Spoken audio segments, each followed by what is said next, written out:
Hello, everybody.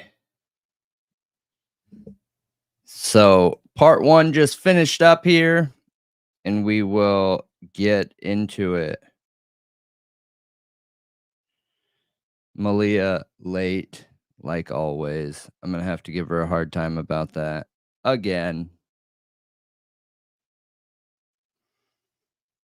You know, I really wish I liked sports, Kane. Um, I want to like sports, but there's not enough risk for me to like sports. Like, what I like doing on my downtime is anything risky, right? Like the stock market or not really. I don't really gamble because those are odds aren't in my favor. Um, but a lot of people look at the stock market like gambling. It's not.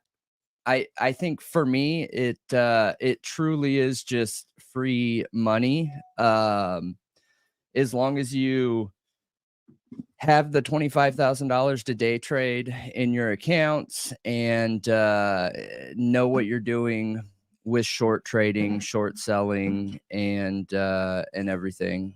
It's a little loud. Okay, hang on one second, you guys. You know what? I'm probably just too close. Sorry. There was an update recently to, reduce back, automatically adjust volume. Okay, stereo audio, good. Um, Built in, yes. All right, so we got the new deck here. It could be the new deck too because I'm double boosted. Double boosted. It's probably because I'm too close. I was probably talking like this. Which these mics here are set up specifically to for my vocal range. So that's why we got these mics and not the other ones, the other Shure mics. Because if you have a higher pitched voice like me and Malia, these mics are better than the Shure the singing mic, the vocal range, because unless you know what you're doing with audio and like literally have to be on the soundboard all the time, um, it's not going to sound as good as these. These have a reduced range of sounds, but the downside of that is if I get a little bit too close, it'll be super loud. So I don't know what you're talking about. I don't have a high pitched voice. I have a very deep voice. yeah, but when you're comparing it to voices, not female voices, but voices, like I wouldn't say it's just the MV7, the Shure MV7. The SB7 or whatever it is for singers, that's for a very broad vocal range. And for podcasts, that's not good for you. Even though everyone likes to use those mics, they probably just buy them because they're the most expensive one. However, that is not the best for you. The MV7 is for a shorter vocal range, and it actually gives you a more broad sound and boosts your sound quality a little bit better. The SB is for like higher pitch singing, you know what I mean? Anyways, I won't bore you guys with that stuff anymore. Look But at Ian's comment. It's funny. dude, probably. He also said if you drop the last letter of our names, we switch genders. That's super Brenda funny. and male. We did that on purpose, see, because my name isn't actually Brendan, obviously. But yeah. What? Who are you? I'm just an alien. I'm not real. We're computer generated, you guys. Everything you see is just computer generated. I look like Drake? Okay. What's in the background? Which thing? Well, Brendan has some of his little art things in his skateboard. Yeah, we got Darth Vader rocking out a stereo deck. We got our It's all Brendan back there, basically. I never said you couldn't add to it. Bring stuff, put it up. And then we got a skateboard, which will be cool soon. But anyways, so yeah, we aren't really AI, you guys. I was just joking. But this is a fur wall, which is It is. it is pretty cool. It is super cool. I love to just like rub my face against it before the live stream every day. But yeah. Anyways, all right, so we will get right into it here. Welcome to the True Crime Talk Show, everybody. Brought to you by Thought Riot Podcast. My name is Brendan. I'm Malia, and welcome to the show. Yes, so make sure you check out all of our social medias. I'm trying to still reduce my rant when it comes to the intro. So I'm just going to tell you that we are on literally every social media platform that's out there, even the ones you probably haven't heard of. And you can find us at /Thought Riot Podcast. I literally think we're on all of them. But you can find our main show on all podcast platforms. So we have two shows. Our main providers are Apple, Amazon, Google, and Spotify. You can find us at Thought Riot Podcast, the True Crime and Criminal Culture Talk Show, or the True Crime and Criminal Culture Podcast, or the True Crime Talk Show, which is what you are all on right now. And we are on all the same podcast platforms, and we are everywhere doing everything all at once. So come hang out with us. But anyways, so since that was my video, I'll give the recap tonight. Yep. We just got done premiering the Baltimore Police Department medium or baseline show of what we're going to start our week off for Police Corruption Week. I really want to dig into police corruption, and we did a whole true crime or a whole Thought Riot podcast episode on police corruption, where we recorded that on Friday or Saturday or whatever. And this week we're going to be digging into it because I feel like no matter what we're talking about when it comes to the Idaho 4 case or any other cases in Idaho, like, look, I can just name, well, I won't name the ones that we have coming out, but Brent Kopaka, so many people question police corruption being the main thing that went wrong in that situation. We have the Idaho 4 case where many people theorize that it's police corruption, and that's why this case doesn't make sense. Well, with how important the Idaho 4 case is and how many eyes are on it, I think the only way anybody's going to be able to take it seriously if there is police corruption in this case is being able to have an extensive amount of evidence and an extensive objective amount of evidence. And that was our goal this week, to not include opinion, except in specific areas where we're going to say, hey, this is our opinion on the matter, but to focus on the objectivity of any of these cases to really dig into and look, is there police corruption happening here? Or is there at least a possibility with police corruption happening here? You know what I mean? Mm-hmm.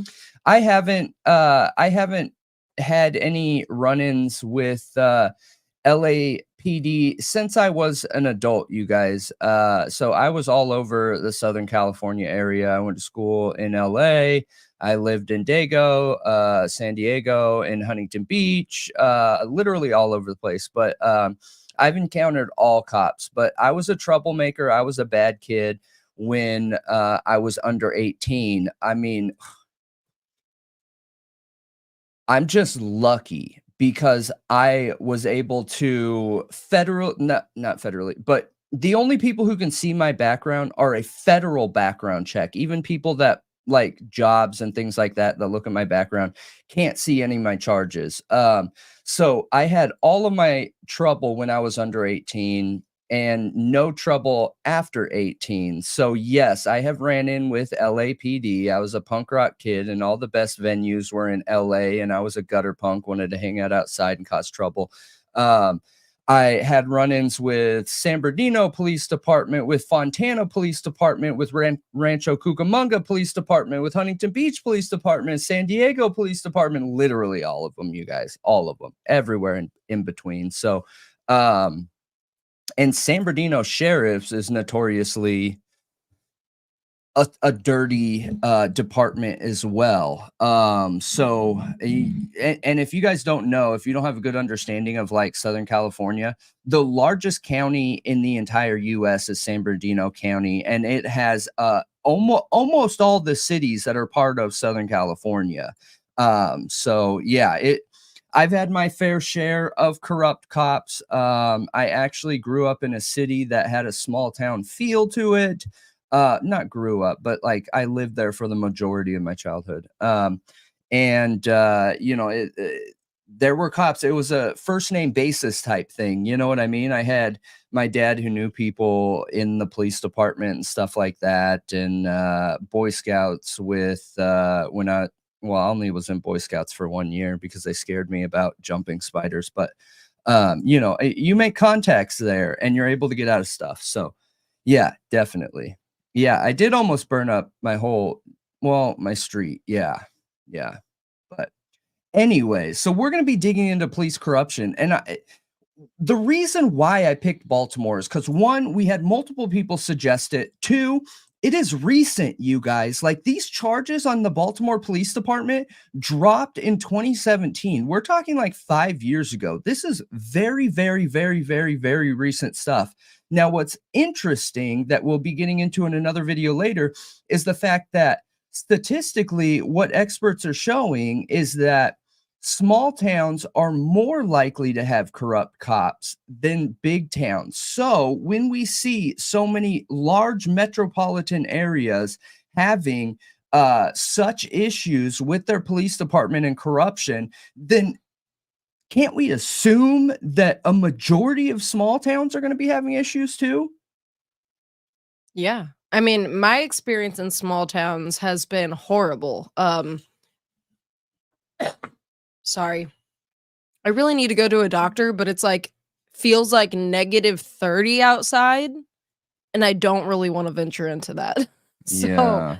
um anyway, I went from living in very big cities, like born in California, lived there for like the first, like early childhood type time in my life, and then moved to another big city in the Midwest, big city in the South, and then suddenly we started moving to little towns. And that was at Mm, the point that I was, like, in my troublemaking era of my life, like, because yeah. when I was about it was about until, like, 6th grade, I don't really know how old I was, probably, like, 11 or 12? I don't know. Is that about how old you are in 6th grade? I was a year early. So, what? Actually, I don't know if that's how old you are, but it In was 6th grade? I I don't know. don't know. I guess it was more officially maybe Let's just 7th look it grade, up. but anyway, that's when it really, really started. 12, okay. Yeah, that makes sense. But that's when it really started for me, and 11 I to 12. started, being rebellious because before that, I was like a straight A student and would like tear myself apart if I didn't get an A on every single thing. And I was like a really, really, really good kid. Yeah. But anyway, we moved to 3 small towns, and I moved a lot when I was a kid. And in each one, there was that whole good old boys club with the cops and the judges and the lawyers.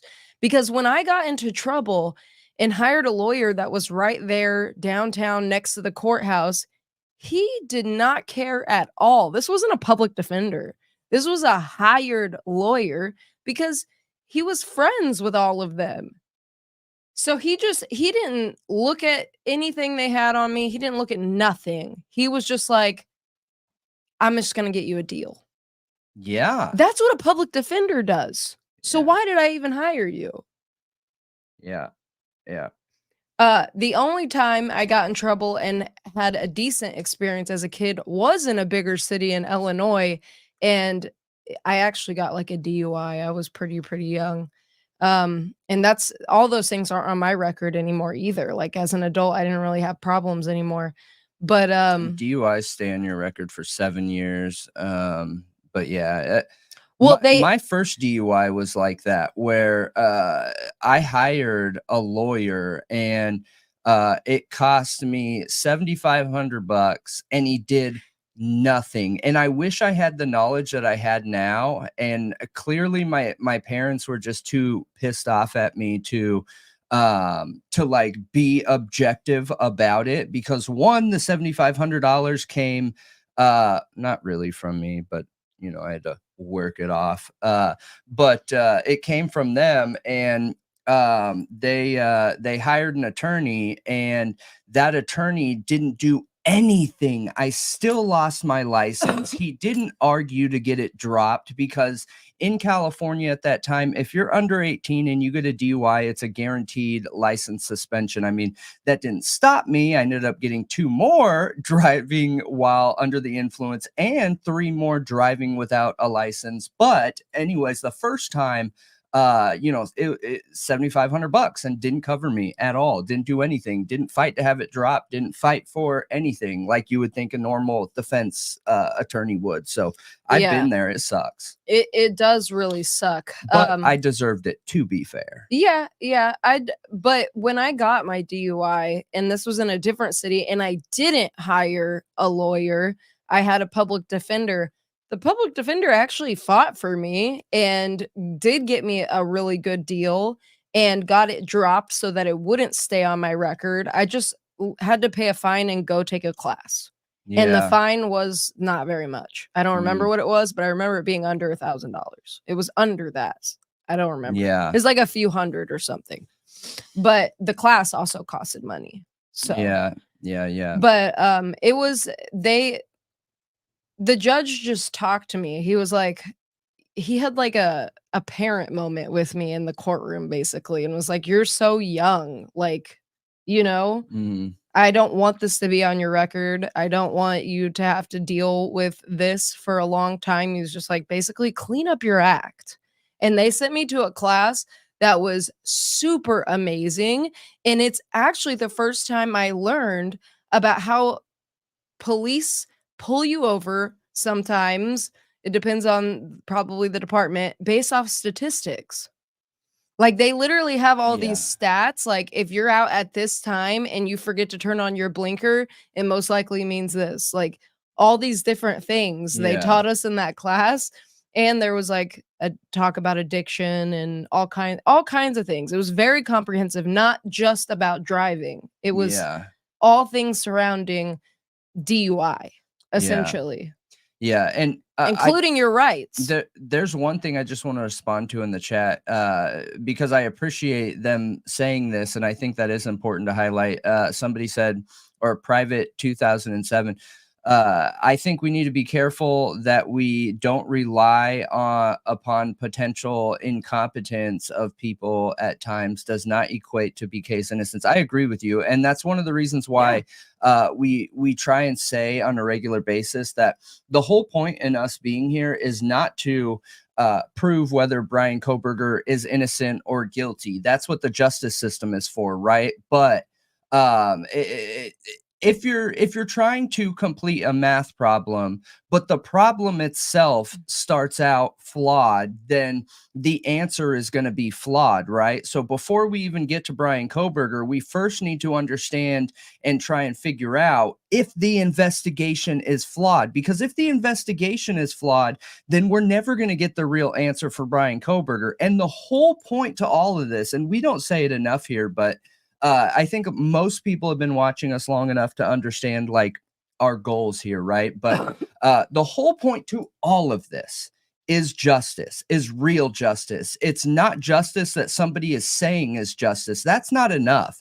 Prove to every single person separately that this is real justice. Show them how 1 + 1 = 2, and help the general public see that, yes, what our justice system is doing is real justice. And is that so much to expect from a democratic created justice system? No, I don't think so. And that's our whole goal. Bryan Kohberger doesn't even mean anything in my current view of the case. I understand he's the one that is held accountable currently and being held currently, and I understand all that, but I think that the Bryan Kohberger subjectivity and the situation in this problem will be solved if we can figure out the investigation point. You know what I mean? And some people even get offended sometimes. Oh, They're like, "Oh my gosh, I can't believe that you would say that Bryan Kohberger doesn't matter." However, unfortunately, that is just the case when you're trying to objectively look into the investigation. The subjective person, and all people are subjective. That's like the definition of subjectivity. It's not to offend him. He's just not what is important here. You know what I mean? mhm. And I try and keep the people out of it because it helps me stay more objective when I'm looking into it. So Should I press block? Okay. yeah, So yeah. I wanted to mention this really quick because I saw on here, share this real quick, please. I saw this on a Um, community post on AR Hayes's account. okay. And from everything I've seen, it seems really strange. A woman he knows has went missing, Okay. and he kind of sent out Oh, a that PSA. is What? not, well, not you about what you're talking about how it set up our screen.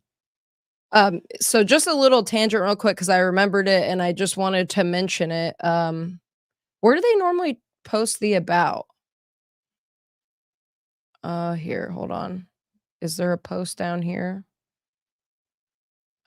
Really don't want to go through all these. No, we Don't won't. they usually give a description of groups? About. Okay, so my friend Donna Janine Cross is missing, and it's a very unusual situation with very little answers being given. It's time for that to change. So from what I heard, she had just had brain surgery Mhm. and was out of sorts, and she was sitting in like a lobby of a hospital for hours, and a police officer picked her up and gave her a ride and dropped her off on like a dark road like a mile away from where she was supposed to be dropped off. And she's gone. Okay. Nobody knows where she is. Mhm. But AR Hayes made this group. Um, Here's a picture of her, and please go join it, show him some support, and let's help find her. Cause it's really strange circumstances, like really strange. Yeah, yeah. I mean, I just don't know anything about it, so I don't have anything Yeah. to comment like objectively on. So the only thing I can comment on is I hope that it ends up working out. Because yeah, very strange it is. And I'll Hmm. dig into it a little bit more, you know what I mean, Yeah. and figure it out. So and figure out my opinion on it. So Oh, that's what I was looking for, a phone number. And it sounds like she went missing in Missouri, I think. mhm. Washington County Sheriff's Office. Uh, okay. 573, that is a Missouri area code, I'm pretty sure. So, missing Donna Janine Cross I. If you have any information on her whereabouts, call the Washington County Sheriff's Office at 573-438-5478. I just wanted to give it a quick mention.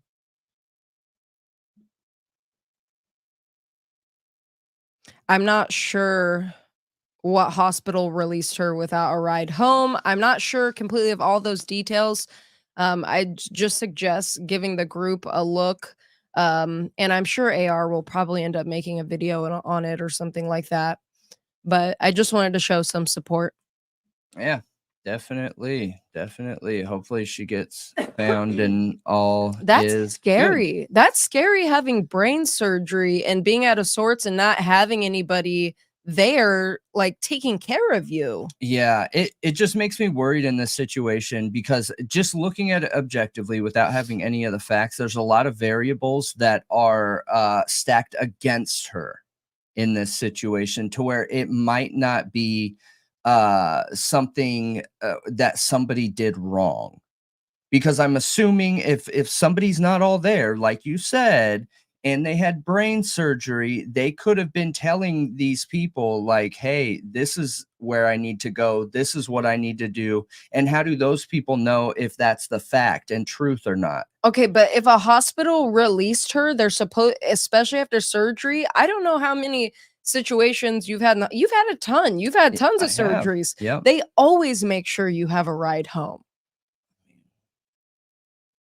They always do. At least I for me, they would literally wouldn't let me leave without a ride home at some I points. don't know because I have already planned all that before I went into all my surgeries. I've had in the double digits of surgeries, you guys, from the dirt biking and skateboarding and like all the extreme sports. So I don't know. I've never gone to a surgery without having a way home, so I don't know. Okay, so she wasn't admitted. Her family dropped her off and she refused treatment and was just sitting there. Okay. See, that's what I'm saying is it sounds like there could be some things stacked against her where there might not be somebody doing something wrong if she's not Okay, but why there. are we talking about somebody doing something wrong? She's missing. Everybody just needs to keep an eye out for her. Yeah. Yeah. What is Oh, here's the route. I think people draw the automatic conclusions of, well, that's weird. A police officer dropped her off, or the hospital let her out. Like you're highlighting things that could potentially be seen as being wrong decisions made. So, what I'm doing is flipping the coin and giving an opposing argument to what could have happened that didn't place fault on those entities I too, wasn't trying because to I do think that though. both of those are equally possible. Yeah, I was just giving the rundown that I remember from posts I saw. I wasn't trying to point blame at anyone. I just was trying to give like a PSA Yeah, no, I to got look you. out for her. I got you. I think Because it's we don't important know to what have happened yet. We I think really don't know. I think it's important to have both sides of those though, because how you said it made me come to the conclusion that those things could be wrong decisions. They could S- be. Exactly. So you need to talk about the flip side too, that something that could have also happened is for whatever reason she isn't there because of whatever she has going on right now and could have walked out into the woods. That's equally possible. I mean, he dropped her off a mile away from where he was taking her. Right, but how do we know that she gave him the right address? I don't know. We don't. Yeah. And that's all I'm trying to draw a conclusion I mean, to I would like to hear what the is officer has to say about objectivity it. with situations like this. You know what I mean? Trust me, with our topic being on uh police corruption, I'd love to be able to point blame, but I think our arguments only mean something if we're able to stay objective in situations like this. Sure. You know what I Yeah, I mean? think there's a possibility either way. It just Yep. she needs to be 50-50. she needs to be found first to know Yeah. anything.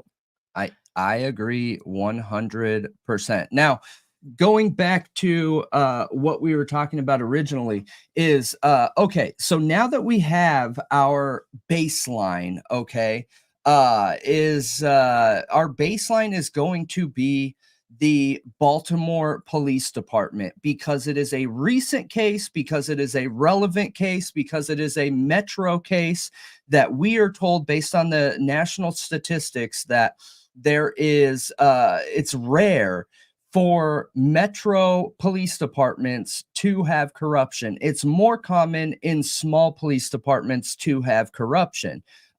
So, what are some of the behaviors that we're seeing in the Baltimore Police Department that we might be seeing in the Moscow Police Department, in the Idaho State Police Department? And I think that's going to be the baseline of the behavioral comparison in the two, because that's the ultimate goal here, right? With just having the medium of behavioral comparisons of officers that are confirmed 100%. They've literally admitted it themselves that they are corrupt. What are some of the behaviors we see there? And are we seeing those same behaviors in Moscow, in Idaho, from ISP, from Moscow PD, from any of the other institutions, police institutions in the state?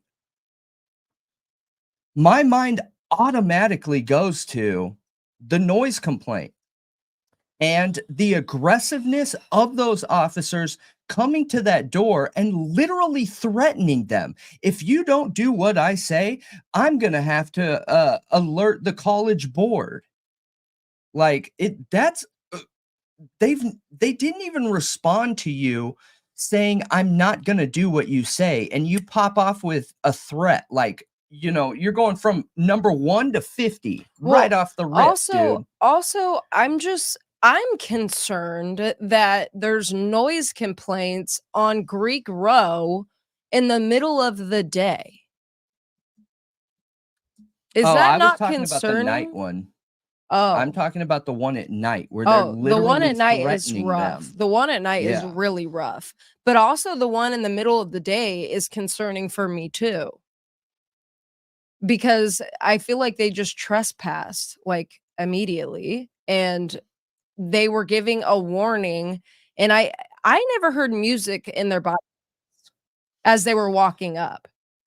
No, but if they came lighted, that makes sense. I mean, Lighted? yeah, like lit up. Their cars lit up. Yeah, If but they where were came their with cars lit up, parked? that gives the Because house they walked. that gives the house a chance to turn it down. I mean, we don't know that they walked. It starts at the bottom of the. No, I'm talking about the previous one, the daytime one that I was talking about. Let's cover this one first, and then we'll move on to that one, so we're not jumping all over the place. Sure. Yeah.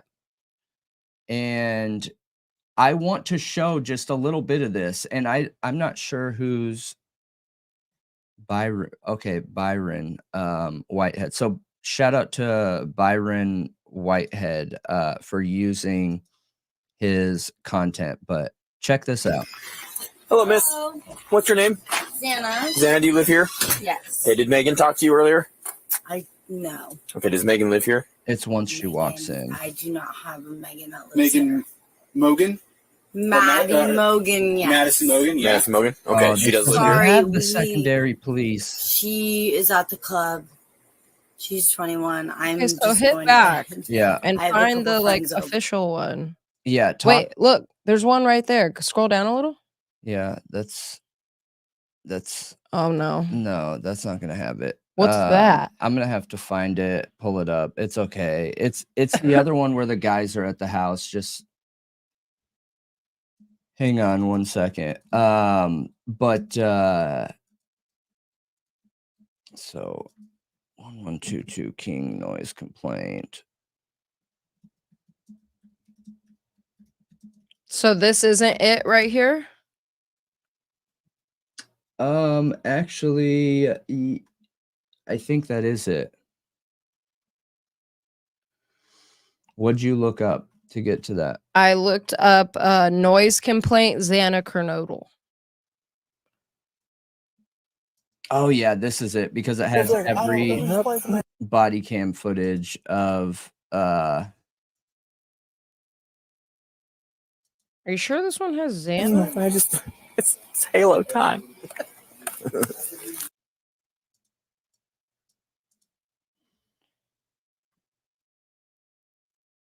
This one looks like it has Bethany and some dudes. Not sure if it has Xana or not. Did they mute this in the beginning? Because in the beginning they were talking. Did they? That music's cool. I can go get them.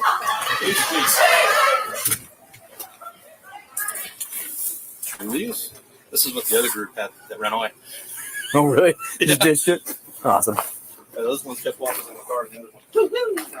Nice. Truly's for the win.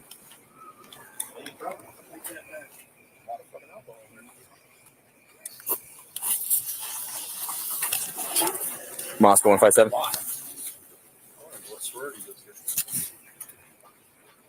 Got it 1122 Queen Road.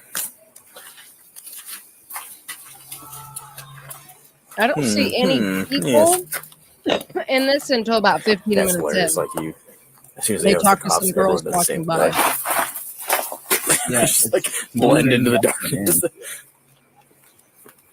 Okay, here they're picking up a can.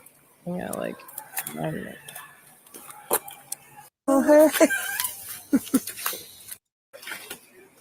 If they get in trouble at campus, it's actually honestly for like minor stuff, campus will hang them.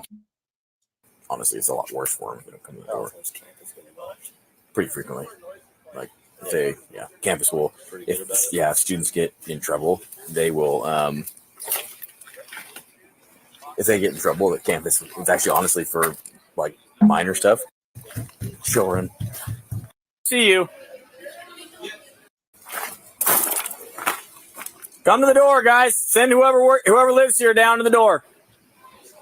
We're not leaving. And we can also see you.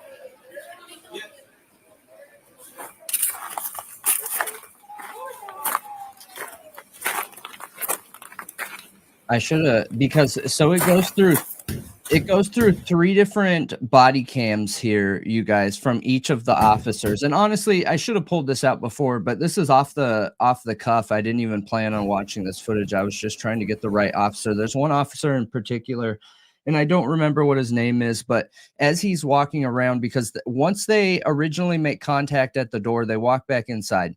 They don't come back to the door for literally like 10 minutes. This guy is walking around and just nonstop talking trash the whole time. And they're talking about the threat they just made there, why it's so much worse if they report them to the college, which one, I think it's a threat right there.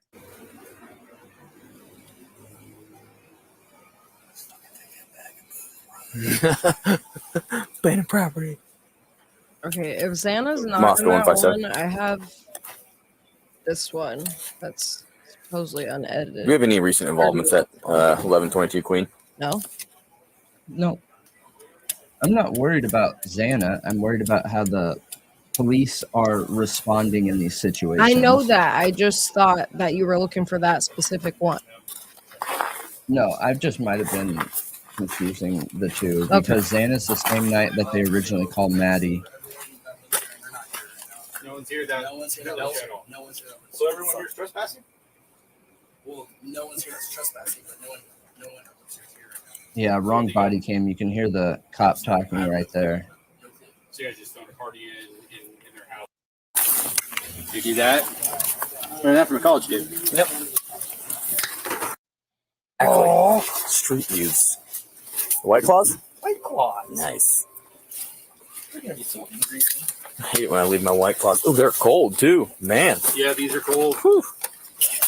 Oh, my God. An open one. Hello. You do that? Learned that from a college This kid. is just like a minor detail right here, you guys. But just to be clear, those cops didn't have the right to open up that backpack. Like, that's not the kind of corruption we're looking for, but that's just additional search issues with law enforcement. That backpack was zipped and on the ground. They didn't identify who it was. They have no idea if somebody that's not 21 owns it. Yep. That was the backpack in front of that car. Yep. Yeah, it's pointless. They literally are breaking the law by pouring them out. So, again, very minor. I'm not hanging my argument on the fact that they opened up a backpack and poured out beer or alcohol, but that's just another thing to highlight. Yeah, and they're over. I mean, I think it's the It's the gung-ho, over-aggressiveness. over-aggressive attitude. Agreed. Like they're over asserting their authority. Yeah, agreed. And my argument is the connection with what we saw in Baltimore. This is literally what you saw in Baltimore. The fact that there was no care and concern for the law, because they're literally technically breaking a human right by search and seizure. They're searching unlawfully in that situation. But again, I don't want to hang my hat in such a small argument. Hi, this is Dr. Baltimore Police Department. Maddie wants Fan of White Claws or Truly, man. and then we sat here.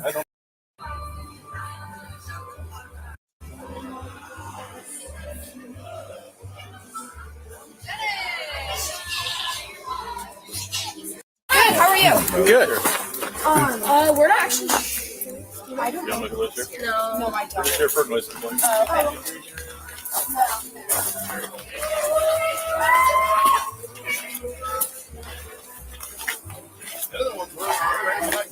Yeah, they did. Get on the damn door. Hey, who's the owner or who lives here? I can go get them real quick. Okay, thank you, please. She acts like she doesn't live there. Okay. Yeah, oh, that's pain right there. So That is pain. yep. In the Baltimore decree, okay, to give you guys a little bit more background on the Baltimore situation. So the Department of Justice came into Baltimore, and that's really what started highlighting and turning around the Baltimore area. And I personally think that the Department of Justice coming into town is what started them even having a case into charging these cops. I don't think it would have happened at all if it wasn't for the Department of Justice. And the Department of Justice created a decree, and in that decree, they highlight that one of the areas that they see corrupt cops nationally fall into is a difference in managing the sexes. So they treat women very differently than they treat men in most situations, and in almost every decree that the Department of Justice has had to come in and write, they've had to put that in there. So that's one of the arguments that we've highlighted when we've talked about Moscow PD potentially handling these situations really poorly, badly, whatever, is the fact that we watched that one video. And if you guys are new here, I can quickly go through that one video that Malia's highlighting too after this, where they first have contact with the fraternity. Most of you have seen this, just a refresher, and then we'll move on to the actual talking points. But they first talk to the fraternity and don't hold the fraternity accountable in the same way that they expect the women to submit their information. And that's problematic. That shows a difference in the way that they're managing men versus women. Oh, really? It just ditched it? Awesome. So those ones kept walking in the car, and the other one grabbed back work. Hey, property. Check that back. There's a lot of fucking alcohol in there. Mm-hmm. So what? Point to what law that says you can't. I said law. The Fourth Amendment? What? No, he's talking about pleading innocent. Oh, They're having a debate in the chat right now. Just keep it respectful, guys, as always. There's a way to talk about anything.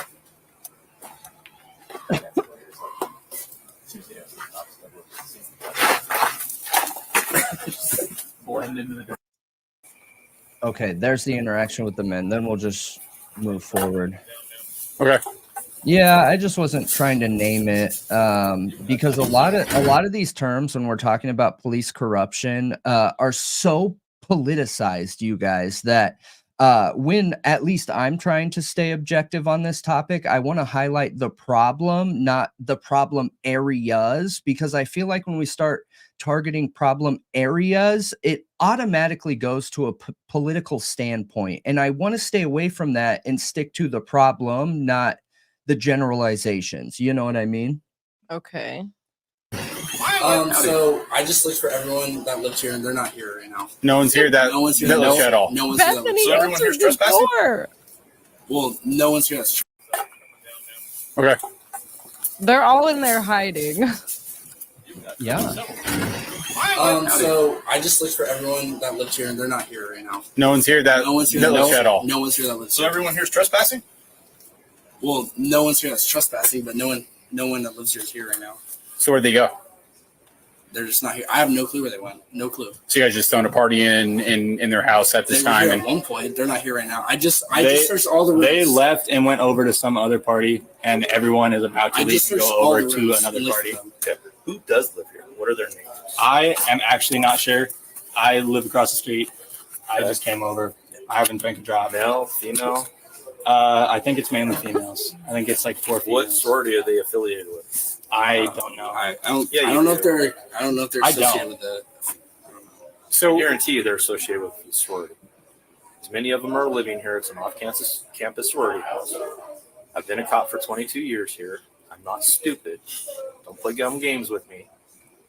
I'd rather deal with this as a noise complaint than getting a hold of the Greek council and the Greek board and all of that, and the students and playing all these stupid fucking games.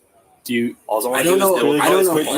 Because I guarantee you there's a lot of underage drinking because they left their alcohol behind. Do you want us to? Why does that mean there's underage drinking? Yeah, exactly. That's my point. That's what I was looking for originally, and I apologize it took me so long to get to this point, you guys. I should have had this ready. I didn't plan on showing this video, but I wanted to be able to give evidence because we have so many people that watch our show that are not on the normal YouTube Idaho 4 rotation. They've actually come from some of the other podcast platforms. But yeah, no, I see a lot of problems right there. I mean, one, there's a way for a cop to approach somebody respectfully and objectively and say, look, let me be straight with you. I need you to understand. This is what I have going on here. You have a noise complaint. So I'm going to give you two options, right? Those two options are I can either ticket you, just the noise complaint ticket, and we move forward, or two, you don't comply and help me do that, and we can move forward the other ways that I'm instructed to by reaching out to the sorority and fraternities and digging into who actually lives at this house. I'm going to leave that decision up to you, not coming to these guys and saying, oh yeah, well, you're going to force me to do this. I'm threatening to do this. Don't play stupid effing games with me. I've been a cop for 22 years. You know what's interesting is, do you remember when we did the video on objectivity and subjectivity, and we were highlighting my flaws because I'm too hyper objective in situations that I am disconnected socially in a lot of them. That's one of the objective fallacies they talked about, is trying to make yourself appear like you've already won the argument because you have this certain amount of experience, or what you're arguing comes from a point of experience that supersedes the person you're talking about. Okay, I didn't really understand what you just said.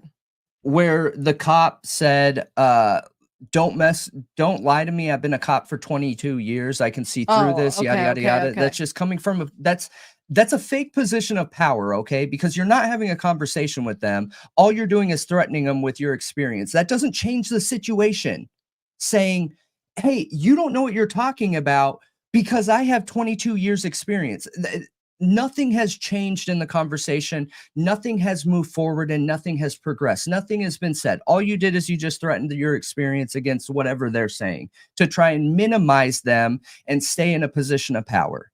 Interesting. Okay. So it's pointless. It's not a respectful way to have a conversation. Sure. Yeah. And it doesn't help in these situations. Putting yourself above another person isn't going to make them respect you and open up to you and want to tell you the truth. Like, people lie to the cops because they're afraid, and they don't.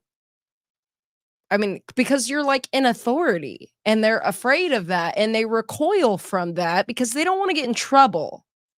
Just like toddlers, or not really toddlers tell on themselves, but like a kid who's a little bit older, like 7 or 8, well, they'll start to learn to lie, because they don't want to get in trouble. Like, adults are exactly the same, you guys. We're not much different. I know.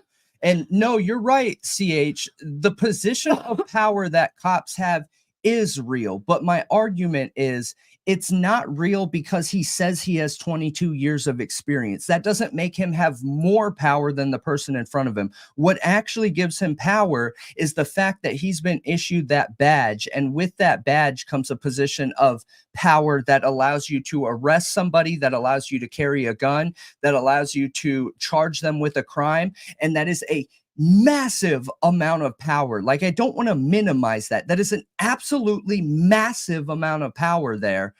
However, him saying, you know, I've been a police officer for 22 years. Okay, you have the same power as your officer paying next to you that's only been an officer for 2 years. Hey, what's going on, Cluminati? Super stoked to have you here. I agree with you, Clue. That I think that's a big problem too. Nobody has to answer the door, and they harass the students until they do it. They did. Like they sat did. out there when they weren't coming to the door and started going through stuff and pouring out all their beer. Like, Absolutely. I The fact that they broke the human rights of whoever owned that backpack. I don't know who owned that backpack. I don't remember, but the fact that they didn't get the approval to look into it, they didn't verify that the owner was under 21. They didn't do any of those things. Essentially, okay, that person owns that bag. So unless you're doing a crime, at least in the US, they cannot stop you and just search you for no reason. That is illegal. Well, imagine if you came outside and a cop was just going through your car. Absolutely. It's like the same thing. Absolutely. Or just digging through, like, I don't know, like a gardening box you had in the backyard. You'd be like, what are you doing? Absolutely. And it's But exactly what we saw. Because they're young students, they know they can get away with it. They know they can exert their authority, and they can overstep the bounds of the laws and push to that point of harassing them and abusing their rights. That's illegal search and seizure. That's against the Fourth Amendment. It is. Absolutely. It's literally, I mean, a question of human rights. And exactly. And the whole point in bringing that up is just like the Baltimore PD, we see it happening. Okay. Now, again, I'm not hanging my hat on this argument because these are very minor things. But the question I have for you guys is, where do you think these cops stop? Because statistically, what we're shown is that when a cop begins to corrupt the law or see themselves as the law, not their badge and position of power, but themselves as the law, which is what I believe that we're seeing here, where does it stop? We see it start, but where's that stop? Right. You know what I mean? Right. And we got a comment from a Twitch viewer. So I just wanted to highlight it real quick. Why didn't they put the cop with 20 plus years in charge of the homicides instead of the one with 2.5 years in MPD? Bro, I hear you. I hear you. I hear you too. I don't know. I don't understand it. The only thing that I could assume in that situation is that they knew there was going to be some kind of connection to ISP as soon as this call came through, right? So I guess there's a couple different options to look at, because I've been a people manager before. So as you guys know, I've been in sales for too long, and I'm not even going to be honest about how long, and that's honest, but I've managed hundreds of people at times, okay? And all management's the same. It doesn't matter if you're managing a police force. It doesn't matter if you're managing a sales force. It doesn't matter if you're managing a marketing team. Like, it's all the same, you guys. People are the same all across the world. And when I look at that decision to put a greenie in, which is what you call a new salesperson, so I'm just adopting that term onto a new police officer. But in one of the biggest cases that this town has ever seen, this police department has ever seen, this country has ever seen, you take one of your newer officers and put them in charge of this case. There is other factors there. There are other reasons for it. And I don't know what those other reasons are. Is it because that he knew the other cops have complaints against them? Is it because they knew they were going to be bringing ISP into this situation, and Payne has that direct connection to ISP officers living in the same area that I think Gary Tolson was over Region 1 or Area 1. I believe Idaho's split into 5 or 6 areas, and Tolson was in Region or Area 1, and that's where Payne's business is. That's where Bonner's Ferry is, That's- that up north, like little Yep. pointy part. Yep. So was he, and that's one too, Dara, I'm glad you said that. So was he selected because he had a really strong connection to certain ISP officers that they could then lean on that to get help because they knew they were ill-equipped for this situation? Or was he the fall guy in case something goes wrong? Yeah. Oh, okay. Maybe. Yeah.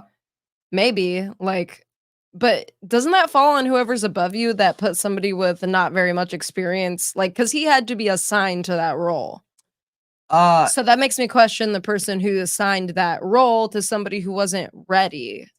Yes, but it's going to make the leader look bad no matter what. It doesn't matter what's going to happen. The leader always takes partial accountability like anybody else. There's no way around it. Now, in those situations where somebody fails and somebody does something wrong, like you guys, I've managed multiple people that had HR issues. I'm talking serious HR issues where, one person had fraudulently moved $80,000 away from the company. I've had other ones where they were fraudulently working with the UPS shipping person to steal boxes that were coming. I've had all kinds of these things. So does that look bad not knowing these things? Sure, but is it career hindering? No, I don't believe it's career hindering. So I don't know. I'm not sure. I think that's a question that is up in the air. What are you looking for? Nothing. Just pointing something out to you. But Hold on. I'll switch it to the other screen here in a second. So you can see it. Yeah.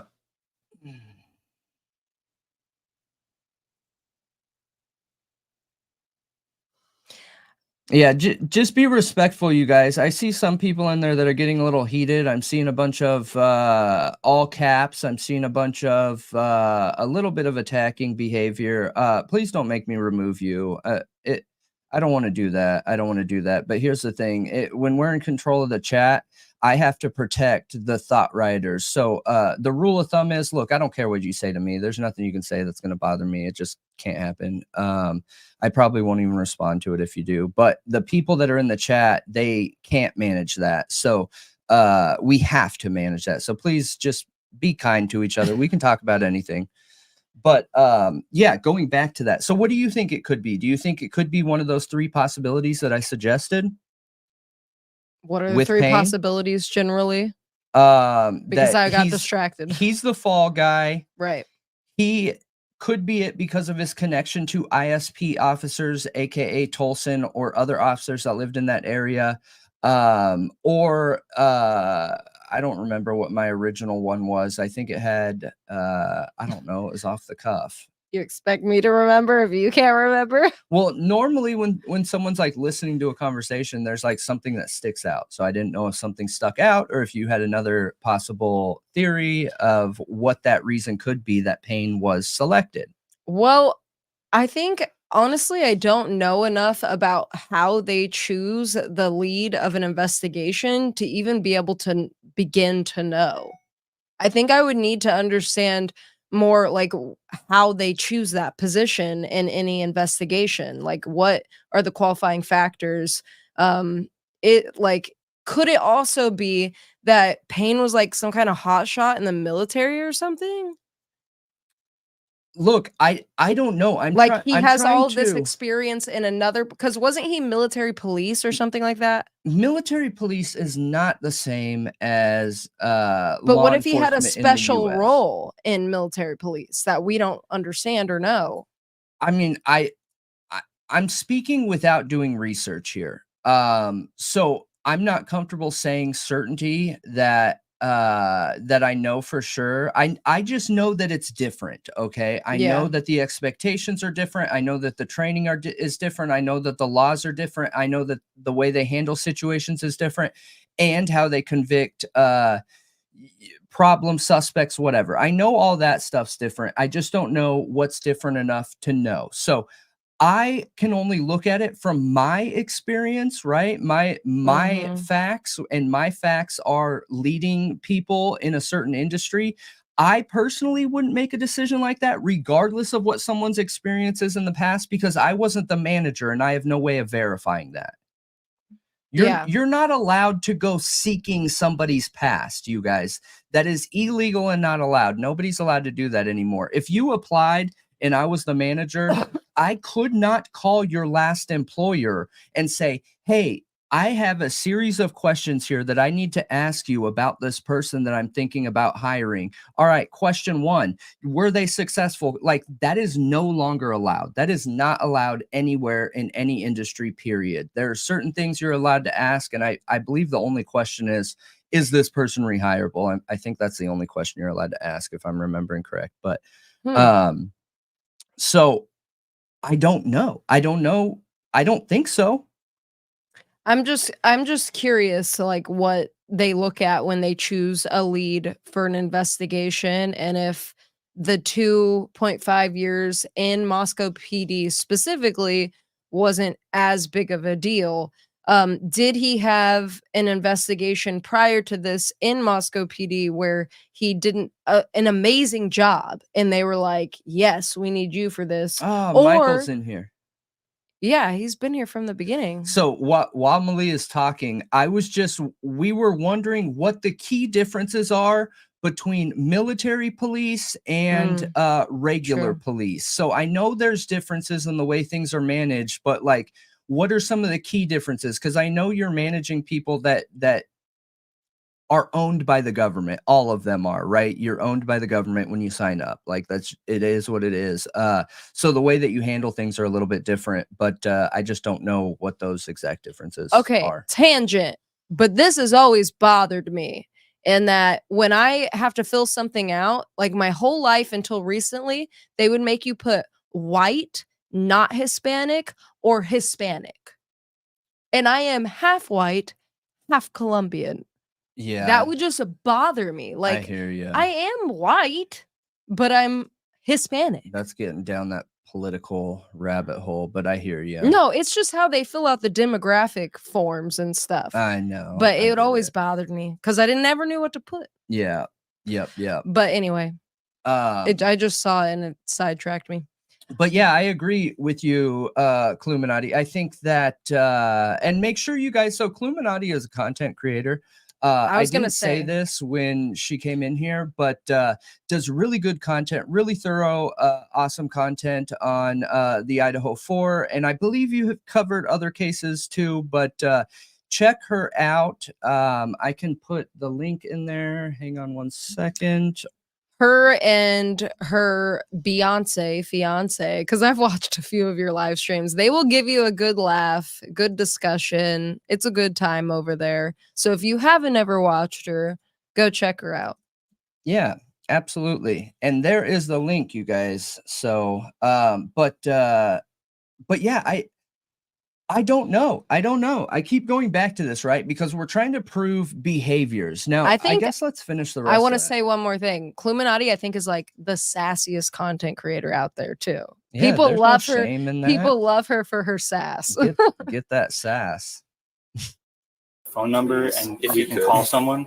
We just need to talk to somebody who lives here, because otherwise I have to be under the assumption you guys are unlawfully entered because no one who lives here is here. To be clear, that's not true either.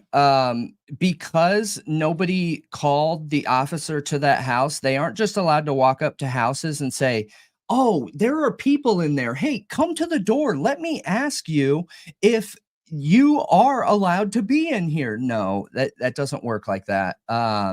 And technically, you guys, I've said this before, and I never want to be a jerk and be anti-law enforcement because, and I can't believe I haven't said this yet tonight, but I am pro law enforcement. I love our law enforcement. I love our justice system, and I fight for it. And that is literally the reason that I am talking about police corruption. And that specific reason is because when you have police that are not following the law or are disrespecting the badge, those police officers are the definition of police and bring down every single good, law-abiding, caring, respectful police officer with them. And that is just not fair, dude. That is not okay.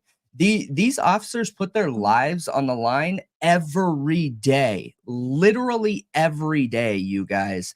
And for the good ones that go out there and work really hard to stay on top of their game and serve their community, to only be defined by the guys that are not doing their job, that look at themselves as the law and are,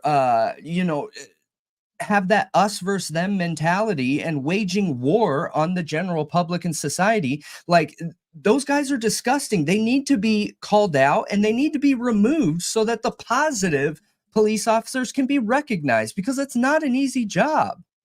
Okay, so I need to look this up for Idaho, but I just wanted to mention this real quick, that in Illinois, all lead homicide investigators are certified by the training board, and they are required to obtain 32 hours of approved LHI in-service training in a 4-year period from their date of their certification. The training board has approved many in-service classes for LHI certificate renewal. Wait, That sounds like it's a long process to be able to be a lead investigator in a case of a homicide in Illinois. I'm curious what Idaho's things are around this now.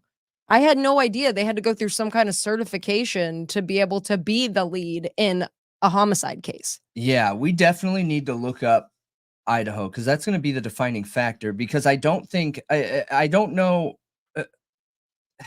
how could Payne even meet a regulation like that? Like, I'm curious what He Idaho's didn't is. work there for 4 years. Right. Yeah. Right. We'll go. So I need to verify that there was a party here. No, everyone left. We'll go get a phone number. He just said that he needs to verify that there was a party here. How did he do that? Not how. Why? You don't need to do that. That is not within the bounds of the law. So again, I really feel like we're seeing behaviors here of I am the law. Okay. And that's one of the big issues here. We'll be right back. And what's interesting, okay, key point here. He's doing it. One officer. Right. Is it wrong to have a party? What's wrong with a party? How many? It's just none of their business. No, it's not. So it's not, obviously not wrong to have a party, but it's none of their business to verify it. So he's the officer doing the wrong thing here. But how many officers are there with them? Quite a few. And how man. many officers didn't say something? Corruption? Yeah. Where are those lines drawn in the sand here, you guys? And this is what we're talking about in one of our videos later this week is it corruption when you have good officers that see things being handled wrong and aren't speaking up to fix it because it's not them? Mm-hmm. You know what I mean? Mm-hmm. All right, we're not trying to make your life. I understand. I just letting you know this is how it's going to play out. I'm not going anywhere until I talk to somebody. You guys mind just leaving the door open for us? That way we can get some sort of communication between us and them. We're not going to come in. No. Yeah. Okay. Thank you. Oh yeah, they're I know right. what I They do. have a And- ride-along and, hey, guys, civilian with them too. Really, we're just coming here for noise complaint. So we understand y'all drinking. The Right? reason I apologize for no one coming to the door. The issue is we were It's trying okay. to find the Everyone's kind of freaked out because cops are here. You guys are having a good time, right? Well, I've been at another house before and I went out and talked to the cops, Yeah. but I wasn't the No worries. resident, so they just told me to go back inside, Yep. basically. So No worries. So hey, just go ahead and get the contract. Thanks, man. We'll be right back. All right. All right. So, do you want to show the what you were talking about, and then we'll dig into What? some of the more behavioral comparisons between Baltimore PD and what we're seeing from Moscow and ISP, because we're presenting two ISP cases back to back. So we have an ISP case tomorrow that is highlighting proven corruption. We have an ISP case on Wednesday highlighting proven corruption, not the Dr. Moore case. Okay. That's just another cherry on the cake, you guys, where that's additional proven corruption. And there's actually an open an open case right now where Dr. Moore is taking Gary Tolson to court and suing them for what they did to his life. And remember, after he was proven not guilty, those same ISP officers followed them everywhere, would park in front of his business so that he didn't have customers that felt comfortable coming in there. Literally targeted his entire life, you guys. What did you want me to pull up? Nothing. You just said show what I was talking about. No. Yeah, I'm showing what you were talking about. Okay.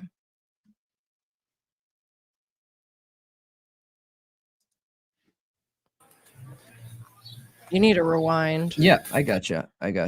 So, okay. So what Malia was talking about for her initial example of the difference in what we're seeing in the police in Moscow. Because remember, we've seen body cam footage of the police in Moscow post-crime. Very different situation, you guys. Very, very, very, very different situation. Now, we just watched one where they were threatening, where they were breaking the Fourth Amendment, where unlawful search and seizure, and a whole list of just overbearing police force, right? Where it is a very straight up and obvious example of I am the law situation. Now, this is at the 1122 house. We'll just show for a minute the two different situations here and the differences in police and what their expectations were from the men versus the women, okay? I'm one of the people. You guys were born to a noise last night, sounds like. Oh, wait. Last night? You weren't here last night. Last night we didn't do anything. We were in Lane Shepherd. Aren't there two again? The person that was born for the noise last night. Yeah, right here. Well, one thing I will tell you is we didn't do.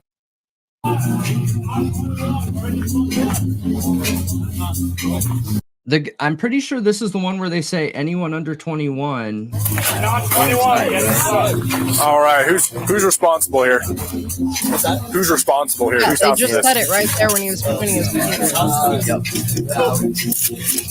Just need to talk to a homeowner or a renter or whoever's house this is. I'm one of the people renting. Okay, gotcha. You guys are warned. Yes, I just wanted to say real quick about the PCA not being the real PCA. I don't think there's anything verifying that. You're telling me the lawyer you know and every lawyer on YouTube, not a single person has caught that for over a year until one random person says that online and it's spreading like wildfire.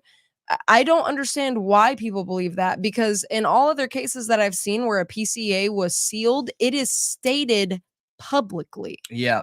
It is stated publicly, and they were really like trying to get this PCA out there. They wanted the PCA out there. Well, I think I actually, this popped up in my head earlier that I found it interesting that they were looking forward to getting the PCA out there for the public to read so they could establish a narrative, but never provided any pictures of the car for people to look out for. Yeah. We got a wrong year on the car.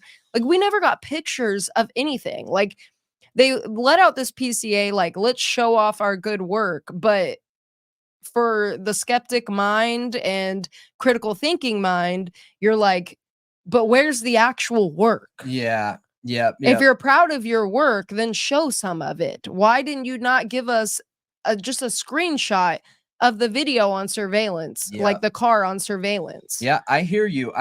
And what's interesting is, again, this could be another example of us versus them in that situation. Now, what we see when it comes to PCAs is this is something completely, the PCA that we see is insane. It is not common whatsoever. So could that be possible? I guess maybe. However, when I was doing research on that earlier today, the only reason they would be able to go against what the laws are around transparency with the justice system is if there is a national threat. So could there really be a secondary investigation going on here? Could there be some kind of evidence to that?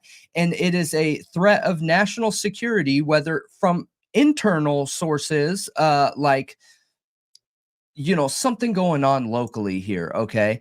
Or could it be something different? You know what's interesting too? And this is kind of similar combined with this. So Gary Tolson has been scrubbed from the internet. Yeah, he and has.